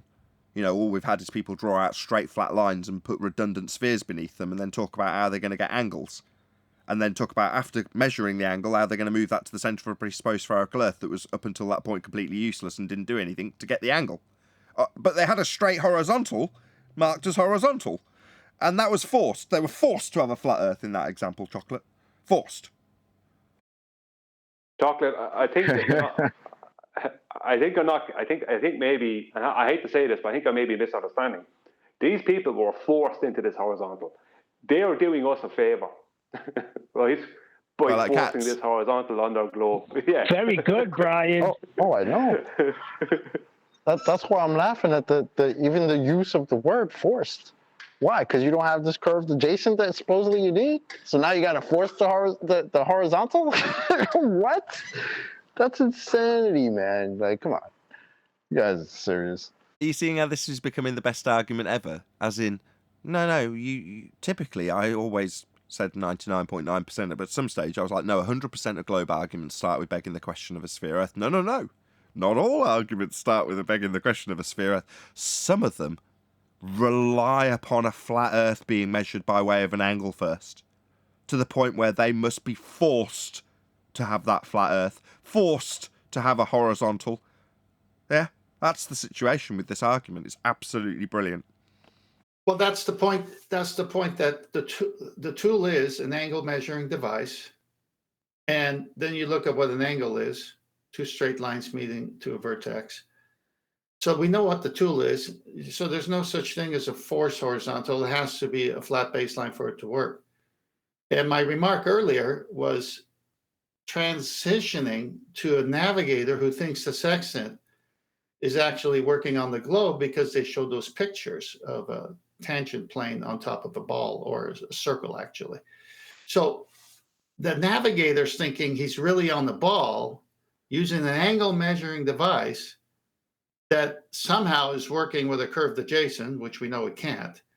But then later, when it comes to mapping where he is in relationship to the GP of that star, once he gets a fix, he's back to a flat map with straight lines and saying, oh, okay, so I could treat it flat now because it's such a big circle, the area I'm in could be considered locally flat. This head game of theirs is what we're showing, that the tool itself can't work unless the whole thing is flat. I mean, it's just amazing how they got to just give up these stupid pictures and go back to the tool and say it could only work with a flat baseline. But you're not understanding, Tent. What am I not understanding? Yeah, these people, right, are good enough, right? They might turn their eyes to the sky, but they're good enough to force a horizontal for our benefit. I mean, their hands are being forced into it, and they're doing it. So I think they need a bit more than what you're giving them. We're not the ones hog-tying these people, right? We're accommodating. Welcome to Flat Earth with your forced horizontal. Welcome. Yeah, we don't force anything. It's just flat. Yeah? It's force for you because you like to invent forces, but there's no force being applied. There's just a begging the question of a sphere Earth beneath the line that you actually measure when you're dealing with Earth. We're not forcing you to do that. It's just how it is. Welcome to Flat Earth. Yeah. I'd like to hear like that Arwen. video. I'd like to hear Arwen do a forced horizontal in his accent, like a torture sound. Well, before he does, I'm going to shout out Godzilla37, who says, you got a big screen now. You're way missing this. Is that right? Have I said that right? You got a big screen now. No way you're missing this. Yeah, as in the super chat, Godzilla, right on. Yeah, I didn't miss it. Got it up on screen. Thank you very much indeed for the support. I really do appreciate it. Can't blame the equipment no more. You got to stay on the ball. I'm on the ball. At the beginning, in the pre-show, right, while I was setting up, I might add, 10th Man was like, have you got that video? Bam, there it was. It was on listening. Everyone was there paying attention. It was epic. There was like less than a second delay. So this is just like when I was watching that video where the guy is like disproving flat Earth, obviously prior to 2020, and he says, consider the area that you can see is this orange, and he slices a top of the orange, and he's like, picture where it begins to bend. That's where the horizon is. So it's flat as far as you can see. So I mean, that's crazy because if you're at a high elevation, that's a lot of flat area. But now, even when you can't see, but you're using the stars to navigate, you got like flat circles all over the place. It's like, how are they defending this stuff? I really, they're not. Man, they're not. Yeah, they're passing it on, reversing the burden. Yeah, and they're trying to complicate it. Like I've heard QE say it, and it's true. It's true. I've seen it myself. Where they'll try and bring as many besides reversing the burden of proof, to try and complicate it and bring it down as many other avenues as possible to get away from the fact that they need a 90-degree angle for an elevation measurement. You're correct, because Phil Bell tried that yesterday after the 3 devastating questions he answered correctly. Then he tried to come in with a whole bunch of mumbo jumbo. Q was like, I'm not interested in all of that. Yeah, I've been asked, how do you get the distance to the GP of the star on your flat Earth? I've been asked that several times, or maybe more than so, maybe a load of times. I just ignore it. What's there to answer? How do you do it without a flat Earth? Can't. Taking a measurement to the star, the angle is then going to be used against the ground parallel to the angle measurement that you took in the sky. That's what you do. In order for this to work, in order for you to draw a circle around the GP of the star, you've got to locate its GP. And in order to draw a circle, the ground must be flat. In order to triangulate and find your position, you must have a vast, vast area of flat in order to measure an elevation angle. So there's no way around it. Earth is obviously, observably and navigatably flat. And legally. And legally, yeah.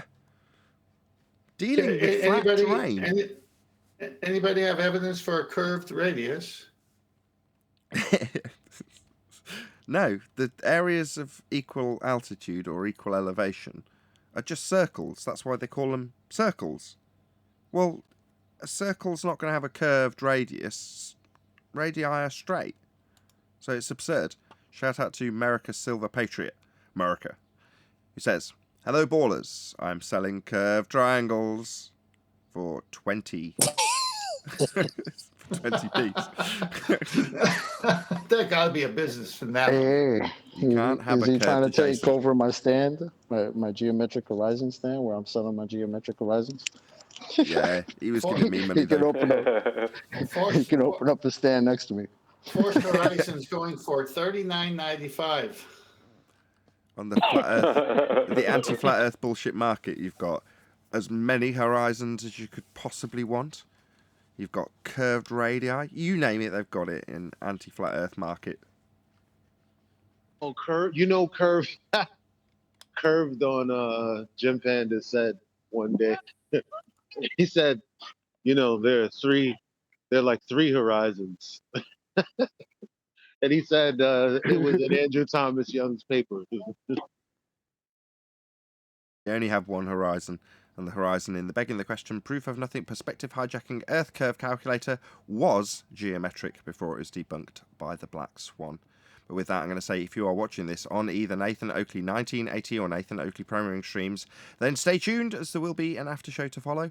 Unfortunately, if you are watching this live, this is where we bid you farewell. So, a huge, massive, enormous thank you to all of you who smashed the super chat, liked, commented, shared, subscribed, joined as Nathan Oakley 1980 channel member, and all that good stuff. I've been Nathan Oakley. Stay tuned if you're watching on a Premiering stream, and I will see you all in the next video.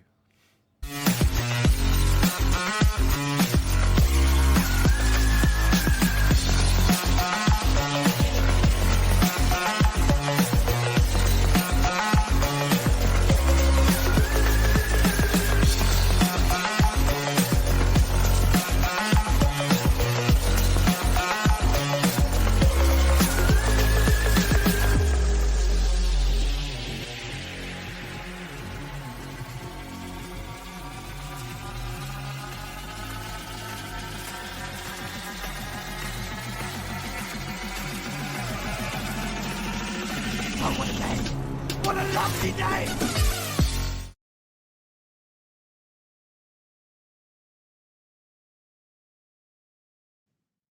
Yeah.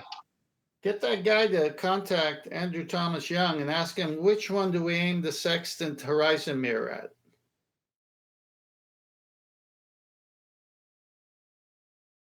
By the horizon mirror. What do you point the horizon mirror at? Yeah, because... Well, the guy said there's three horizons, right? Yeah, which one do we aim the horizon mirror at? I'd like to see Andrew Thomas Young answer that one. It's a bit like saying, what is it we washing car washes again?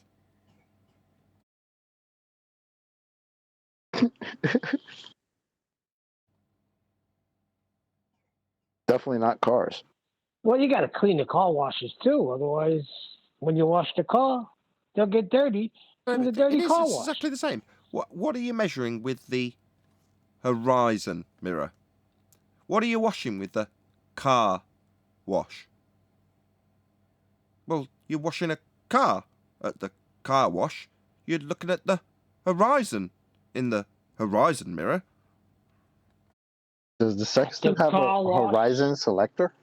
Like, can it automatically select which horizon you need at a particular time? Well, like comparative to the car wash. Do you want the extra foam? Do you want the wax? Do you want the wheel wash? Car wash. The underbody wash. Exactly. Why is that song in my head right well, now? those new The car wash. I don't know. Maybe one's owned by 10th for all the right. Have you got one of those digital sextants with Siri where you just say, "Hey sextant, show me the geometric horizon." Beep beep. The geometric horizon cannot be seen unless you suck out all the Earth's atmosphere. Siri, just show me Earth's geometric sphere edge. No, you've not got one of those sextants with Siri? No, but I like Rob Durham's CAD program. Computer says no. Yeah, you can't have a curved adjacent. But you can see one of the multiple horizons, right? Because when I say we've only got one horizon, I'm wrong. All the anti-flat earthers who say we've got multiple horizons, they're right, aren't they? Well, up until the start of 2020, they believed that Al-Biruni was looking at the astronomical horizon, I think it is, and measuring to a geometric horizon. But as we know, mariners who have been navigating at sea for a long time have known all along that there is no visible geometric horizon, because they mathematically account for it after they've accounted for the visible horizon, the only real one. Do you know what I mean? It's like, Wait. so they do it mathematically? Would that have anything to do with Rumpus telling us that the geometric horizon only exists in the math? Is that why it would have to do it mathematically? That's correct. We only have one horizon, and the horizon in the Begging the Question proof of nothing perspective hijacking Earth curve calculator was geometric before it was debunked by the Black Swan. Now, the geometric horizon only exists in the maths. That's Earth curve. Only exists in the maths. Earth curve isn't the horizon.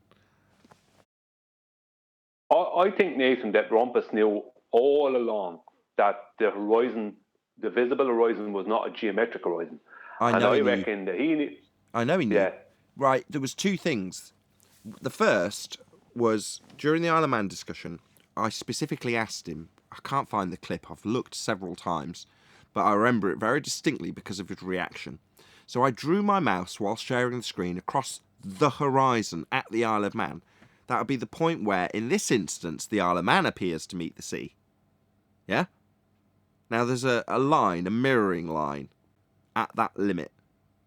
And it had a little bit of what was above by 2 millimeters, 10 pixels, say, and maybe less, 8 pixels, mirrored below.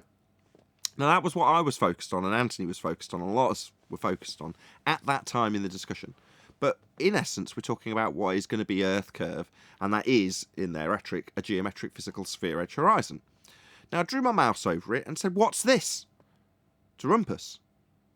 Clearly showing where my mouse was over a line we could call, in this example, the horizon.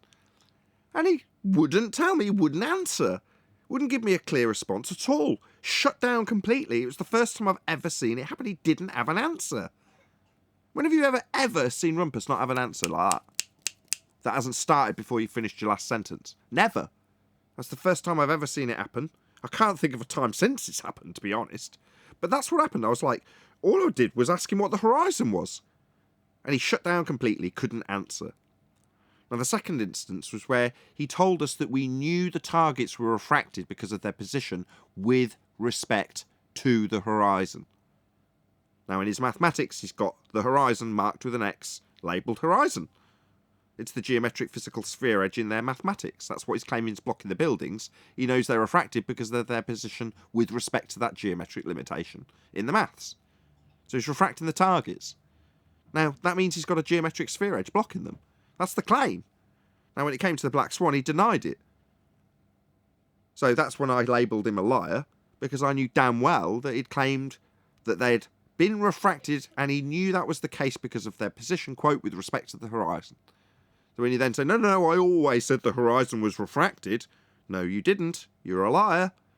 I even went back and trimmed out the video where he said it, and when he carried on that lie coming back in after I'd trimmed it out and showed that he'd said those words, very specifically, defining what he said the horizon was, that's Earth curve, obviously that's his bloody claim, but when he denied it, I was like, you don't come back, that's it, you're a bloody liar, you're never welcome back. But further to your point, Brian, right back then, I knew something was up with the horizon. Why is it he won't just tap? He's normally got 10 words for every one I'm asking. No, not in this case. Just drag your mouse over the horizon and ask him what it is, and suddenly he's lost for words. Yeah, he knew all along, Nathan, that this geometric horizon was only a mathematical thing. And when he said that the geometric horizon is only in the maths, that was his admittance. Exactly, that was his concession. Correct, that's his concession. The geometric horizon, that's Earth curve, only exists in the maths. That's the concession. Geometric horizon is Earth curve. So Rumpus's statement is Earth curve only exists in maths. Because we don't see a geometric horizon. We don't see Earth curve as a horizon. The other thing that let me know he was lying was back in that discussion he presented his screen and scrolled through all of his documents. And do you know what he had? Andrew Thomas Young's document as he scrolled through. So while he's telling me there and then that he knew it was refracted because of its position with respect to the horizon, he's just scrolled up past Andrew Thomas Young's document, telling him the complete contrary. It's a refracted horizon based on an R value we can no longer derive, but he's keeping that doublespeak in his back pocket for 3 years later. But I knew he was lying because there's the document. It's got it on screen. I put it in the video. You knew damn well that it wasn't refracted with respect to the horizon. If the horizon's refracted, you can't be claiming it's blocking the Isle of Man. And he knew that was the case because there's Andrew Thomas Young's document flying by very quickly as he scrolls past it. So he got it all in his arsenal, all of the lies lined up, and all I had to do, without knowing it, was draw my mouse over the horizon and say, what's this? Not Earth curve is the answer. Exactly. I remember the Isle of Man days. I remember listening into all that.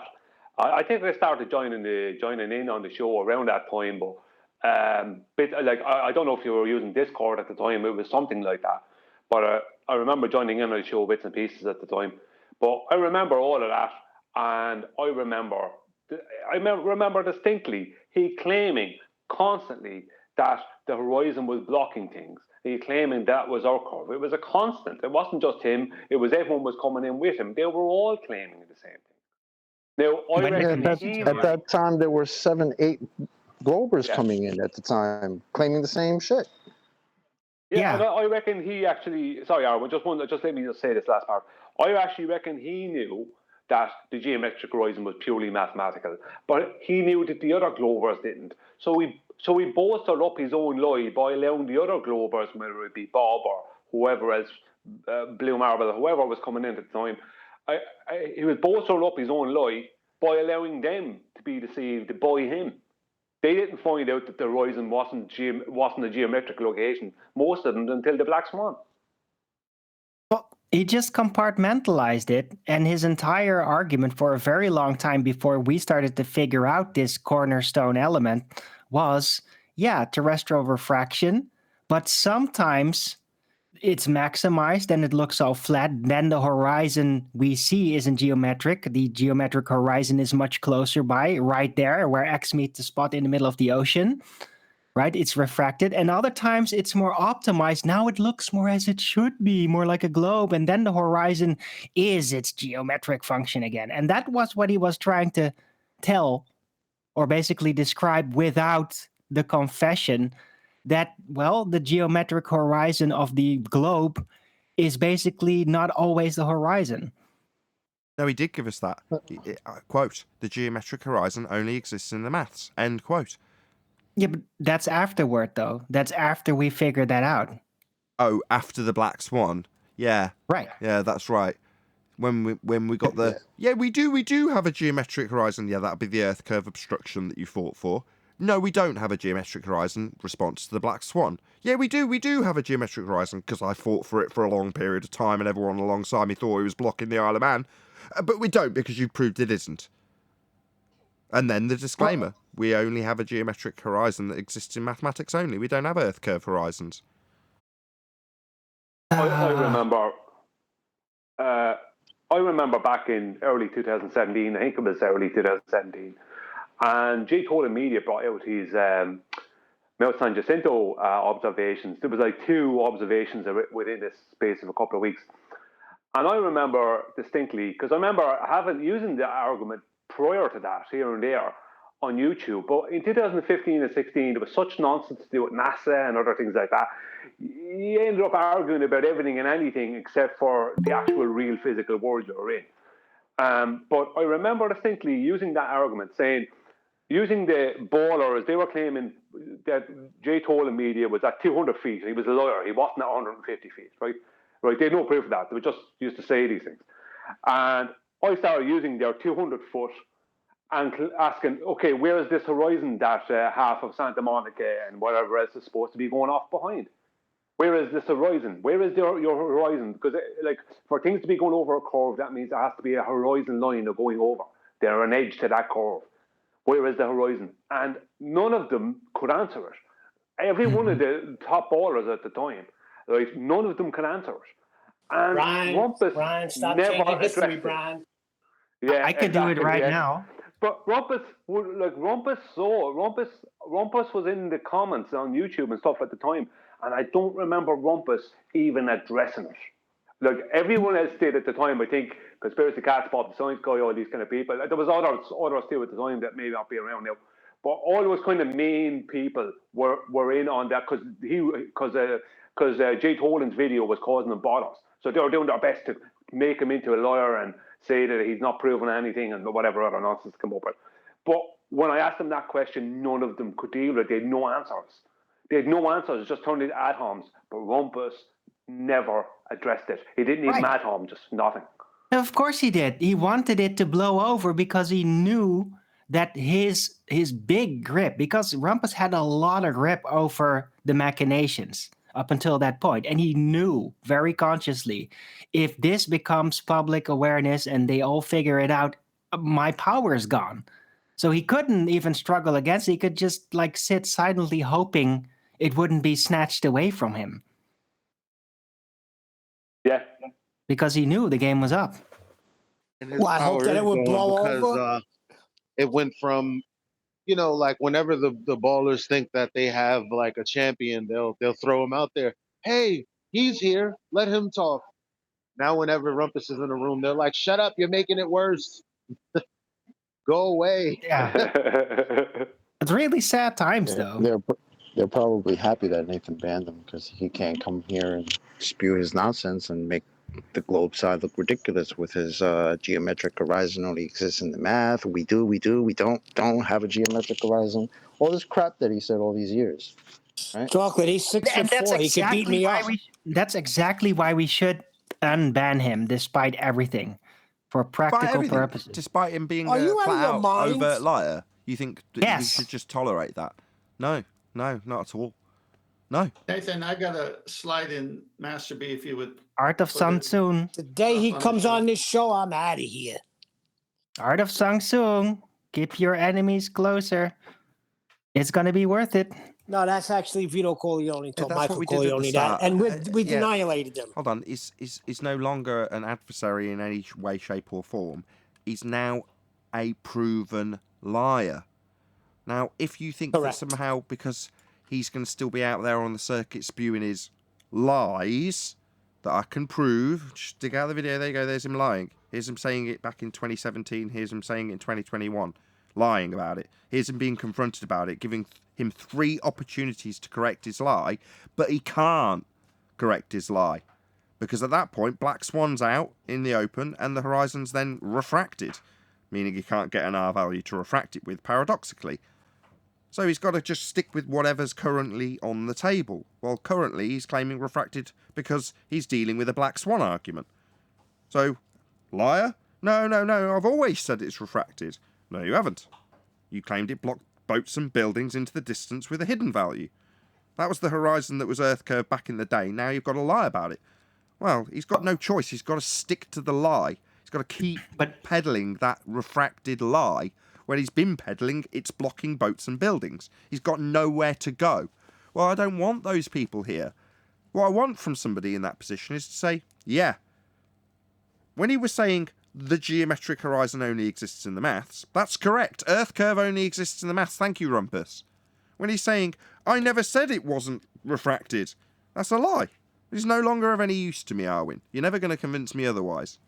Once you know someone's lying to you, you turn your back on them. Don't appeal to them. Don't hang around them. Don't think they're going to be useful because they're your enemy and you want to keep them close. All that sentiment's bollocks. Once you know they're a liar, turn your back on them. You'll be far better off for it. I disagree, but I get that he's annoying to you, at least. But yeah, look, I can literally play devil's advocate for Rumpus and say, yeah, he never did claim it was never refracted. He just always assumed the first few years the standard ideal situation where supposedly terrestrial refraction would be minimum, making the horizon as it geometrically should be. And that was what he was doing. No, he just had a geometric horizon, Arwin. He claimed the geometric horizon was a limitation to our view, blocking boats and buildings. That's a geometric limitation to our view, as labelled on screen as geometric horizon. That was what was blocking the Isle of Man. And if it didn't quite match up with how it should be blocking the Isle of Man, that's Earth curve, the very thing he's trying to prove, he refracted the targets, quote, with respect to the horizon, Arwin. Yeah. Well, yeah, that makes him a liar. He's no longer useful in the discussion. Hey, it's no longer useful for what you're trying to achieve in the discussion, which is a very narrow type of approach. But in the general picture, there's still maneuvering room. You just don't want it, and that's fine. I still think there is something interesting there. Okay. Potentially. He's a liar. Just so it's not an individual. Yeah, so what? They're all freaking liars. They're all miserable, miserable, in-your-face liars. Why get so angry? Arwin, So just what? have him come on your show, Arwin, if you want him that bad. Okay, by comparison, how often do we talk about NASA? Very rarely. Why? Well, because unless somebody from the panel, that's the Discord server, brings it up, how often are you spending on NASA streams, watching NASA videos and finding fakery? It's just, they're a liar, so you've presumably turned your back on and lost interest in them, right? No. It's not only that. It's I not only pointed out that. one It's of their the lies today. rumpusing he does. He was terrible. He would just keep speaking and speaking and speaking, and nobody could hear anything in Discord. He's a nuisance. Don't ever let him back. That's what rumpus is. Right, so we should allow him speaking and speaking and speaking when we know he's lying. So I'm going to allow that poison to come through to my audience. That's not fair. Nathan, Chris Berry posted a slide after my slide. It relates. Can we go to Master B and post up the Merriam-Webster first, and then we'll go to Chris Berry's, if you don't mind. Plane. Let's go to yours first. Go ahead. Yeah, horizontal from Merriam-Webster. Of or relating to the apparent junction of earth and sky situated near the horizon. Parallel to, in the plane of, or operating in the plane parallel to the horizon or to a baseline level. Let's go to Chris Berry's. Tell me when you're showing it. I got it. Okay, so Chris is saying here, 10th house, this different from a ball, question mark. I don't understand this argument. All right, the key thing with a sextant is to establish horizontal. The bubble sextant does it, say, at 30, 40,000 feet with a spirit level. It doesn't have the sea horizon. It doesn't take dip into consideration, as we're going to answer on Chris Berry's slide there. So in the bubble sextant, you don't have the opportunity to shoot the horizon because there could be cloud cover under the plane. So you pull out your bubble sextant and you get a horizontal with the bubble. So flat baseline. With artificial horizon, you're using a tray of liquid of some sort. It's found its level in the container. All the sides are covered in top, so there's no agitation from the wind disturbing the surface. And you get horizontal from that, and no dip is required. On this picture with Chris Berry, you're on the ocean, you're on top of a boat, you're not a true horizontal. That's where dip is required, and only dip is required shooting the real horizon. That red line that Chris Berry has from the eye to the GP of that star has to be at surface level with the water to have a true horizontal. If it was possible for Chris Berry, for that guy to have a true horizontal with a sextant on the boat without shooting the horizon, he can pull out a bubble horizon. But the waves are pounding the hull and the ship is going sideways, so it's hard unless you're in very still water. So dip correction required to make it horizontal. Bubble sextant already assumes horizontal. Artificial horizon already assumes horizontal. I hope that answers your question. Can I just say that something on it? Is that the dip correction? The problem with that is the ballers will talk about dip correction all day long, and they'll never do it. They'll talk about the dip down to the because there's going to be a mathematical thing with them. The first dip will be to the visible horizon. That's the actual dip. But then they'll do this other mathematical dip to a geometric horizon that you can't, that's not there, right? But what they won't do then is the actual correction. They stop at that point. So a better argument is the height of eye correction, because they have to deal with that then. You're not dealing with some horizon, even though the horizon dip, right, is part of the height of eye correction. Even their mathematical horizon dip. The height of eye correction means that you have to correct for the vertex of that angle from the eyes down to the water underneath the boat, making a 90 degree with your zenith and a horizontal along the surface of the earth. So height of eye correction is better than dip correction, because I've noticed that they are willing to talk about dip correction. No, don't give it to him, Brian. There's only one dip correction, and that's height of eye. It's in the books. Don't give them their second or third or fourth, just like their second or third or fourth horizon. I'm not playing that game with them. Hold on. Just let me solve this. Let me resolve this. Yeah. Height of eye, you say, Brian? Would this have anything to do with your elevation angle?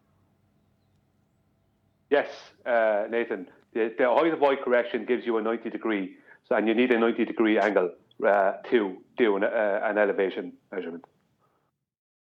So you're going to need a flat earth for that then? Yes.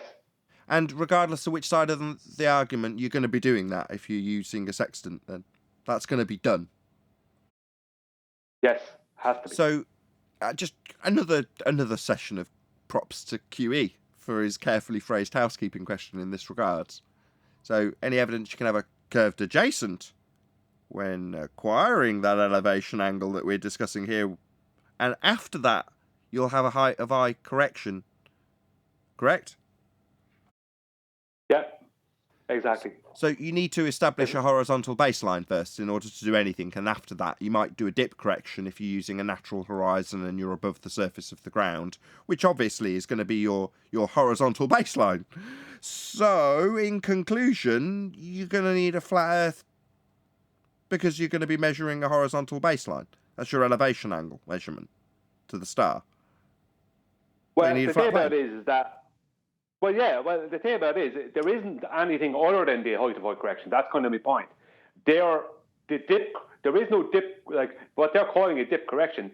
When you're looking at the horizon, then you're already, as per Chris's diagram, you're already looking slightly down.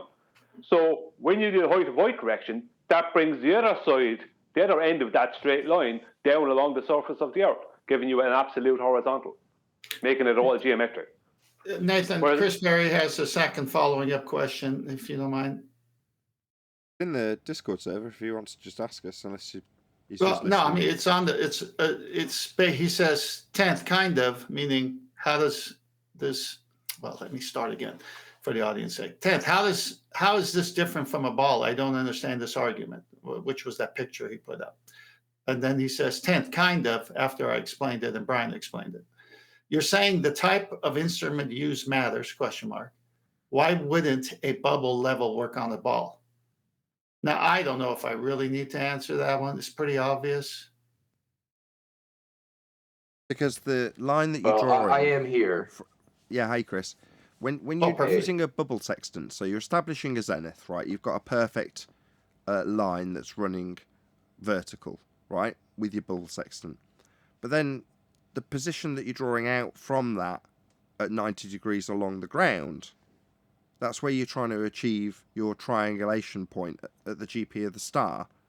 So in your diagram that you've got you with your little man looking down, when you've done that measurement, you're not actually correcting for looking down, because the whole purpose of using a bubble sextant or a sextant with the horizon is that you're establishing the tool as being horizontal. Now, if you're above if you're above the deck, when you do that, you then do have to make an adjustment, because although you've leveled your instrument with the natural horizon, your natural surface that you're measuring along is below you. So that's where the correction is. So on your diagram, it looks like you're correcting for the fact that you're looking down towards the GP. You're not. So if you imagine on your diagram, if you imagine whether you've got your blue star, let's say it's a star, and below it, let's just say that that's 1,000 miles away. Yeah. So for that reason, we're going to put your horizon at 2 inches away from the man.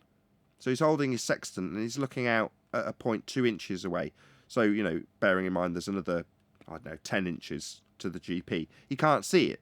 All he's got to do is use the horizon or ignore the horizon and establish that line by way of a bubble. And that bubble will give him 90 degree to the zenith position that he's established with the bubble. But in both instances, all you're trying to do is get the tool to give you a horizontal baseline to then measure the angle, which will be corrected because if you do it, as I'm depicting it for my audience, I know you can't see, you've then got a line that's horizontal that's parallel to the ground, but that does skew your angle to the star slightly. So that's what's being corrected. But you are still measuring the angle with 90 degrees to that parallel line that runs from your measurement position parallel to the ground. So in other words, when you do sight that position parallel to the ground, because it's a plumb line being dropped at the zenith of the star, it doesn't matter that you're intersecting it parallel. Does that make sense? It's still always going to be 90 degrees so long as you've leveled your sextant. You're never pointing down towards the GP. You've got a level device to get a triangle with 90 degrees at the GP of the star, even if you're above the deck and the line that you've drawn is parallel as opposed to on the ground, in which case if you've used the horizon to do that, you're going to have to correct for that slightly. If, on the other hand, you've measured the angle and you've used a bubble, or you've dropped a plumb, or you've used a tool, or you've used a mirror to create an artificial horizon, then you don't have to do any dip. You've already perfectly established a horizontal plane to do all this with. You don't need to do any correction. You just measure the angle and off you go. The stars allow that. In my opinion, I'm glad we're in the after show because I wouldn't want to say this live, that debunks any notion of physicality in the stars. The fact that it still works at elevation. No dip correction needed, just measure the exact same angle. And it works exactly the same based on the fact that the GP is always going to be directly below the star. Well, they can't do that if they've got any sort of physicality to them as far as I'm concerned. As you raise an altitude, it would change the angle to them. It doesn't. So while I marvel at the heavens... Go on. I was just going to back you up. They're in their model, the reason for a change in angle has nothing to do with altitude. It's only to do with rotation. And that in of itself is nonsensical.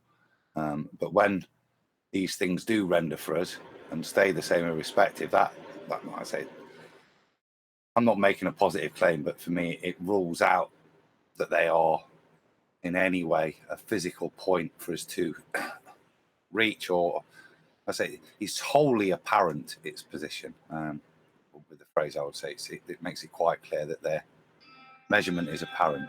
Yeah, they move. They move as you move. I mean, I knew that when we did sun tracking. Now, I didn't know it before. You're kind of aware, but until you actually go, right, let's actually try and measure this thing. Let's try and track it. You go, it doesn't matter where you're looking at it from. It moves if you try and get closer to it. It moves as you move. You're never going to get to it. And likewise, if you raise in elevation, you shouldn't be able to achieve this angle if they've got a physical location. Now, they dance around that when they're talking about measuring angles that are twisting the Earth. And like Adam says, your only angle change is accounted for by moving the sphere from the centre point. Now, that's where this doesn't jive. That's why it's such a good flat Earth proof. Because that is not how you're measuring the angle. You're not twisting the Earth through a degree. You're measuring an angle at the surface. And if the star moves over a location on the ground, that's still going to be measured with right angles to it in a different time. You know, later on when it moves over a different location. In the case of the sun, you have to do that. You have to wait till a different time, and then it'll move and have a different GP. Well, that isn't possible on a sphere. You've got to always do it with a flat baseline. Now, when they have measured the angle and dance past the fact that for them it's an angle measurement at the centre of a sphere that you haven't just done, if they can brush past that without anyone noticing, they'll push the stars out to an infinite distance. Not the distances that they've got based on Kepler's third law of interplanetary motion. Yeah, nothing to do with Huygens assuming Venus has got the same R value, putting them at a specific distance. Oh, no. Suddenly they've got to be infinite. Why? Well, because they've got the same exact problem, but they've also got a physicality that isn't adjusted for when they just claim they're infinitely distant to make this work. When they're not measuring an angle from the centre, they're measuring it on the surface with a flat line. It's riddled with problems for the globe. I'm surprised it's taken us this long to get here, to be honest. I put a few diagrams into Master B for Chris that will address the whole taking an angle from the bow of a boat or whatever, and what happens, the height of Y correction is, and what happens, how it creates an absolute right angle, 90-degree right angle. But as far as the bubble sextant goes, or an artificial horizon, let's just say, what you're doing there is making a parallel line. So you're making a horizontal line that's parallel with the surface of the Earth below it. So that means the surface of the Earth has to be also a horizontal line. I mean, as a baseline, there's mountains and whatever, blah blah blah. But as a baseline, that means there has to be a horizontal 0-degree baseline. Let's just say. If it's not, you just force it. Yeah, force horizontal. Precisely, Brian. Chris, are you there? Yes, I'm here. Yeah, Chris, I think what's happening, and correct me if I'm wrong, is you have two different thoughts while trying to ascertain the answer to this question that you're asking. Let's just go basic. You see the protractor in Master B that I posted a picture of?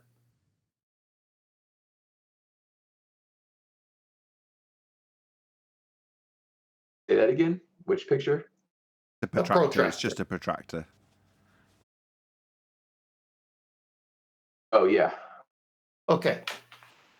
Just so you understand, what is a sextant's job? What does a sextant do? It measures angles. It's an angle measuring device. It's referred to as a glorified protractor.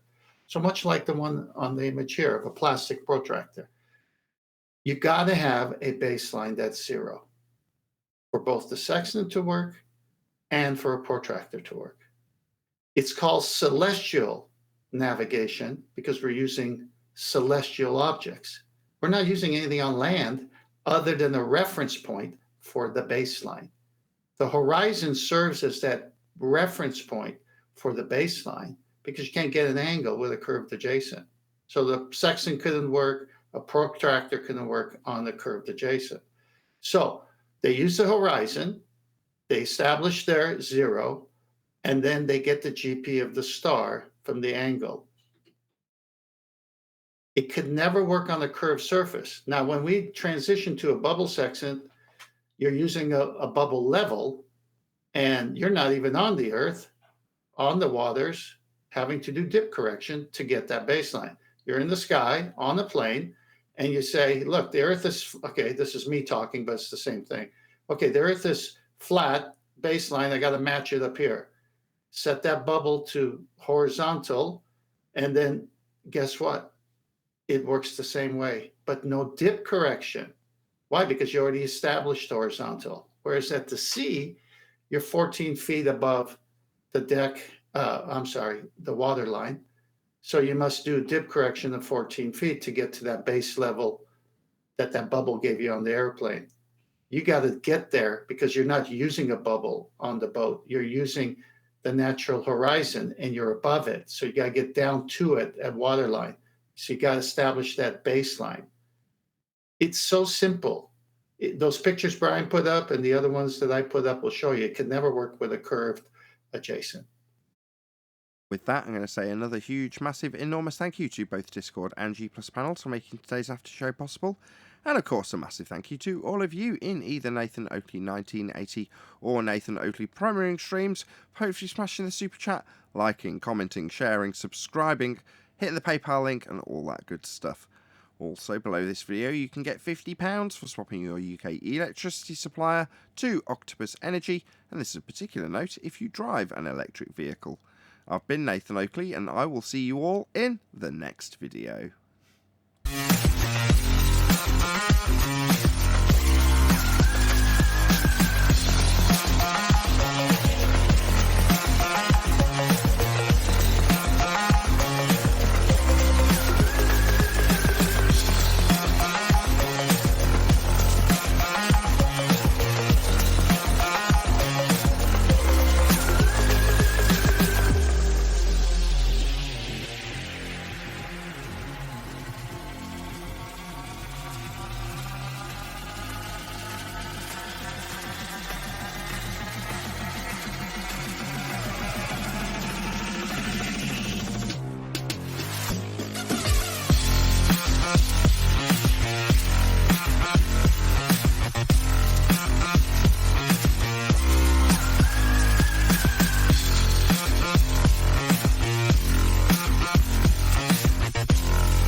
lovely day.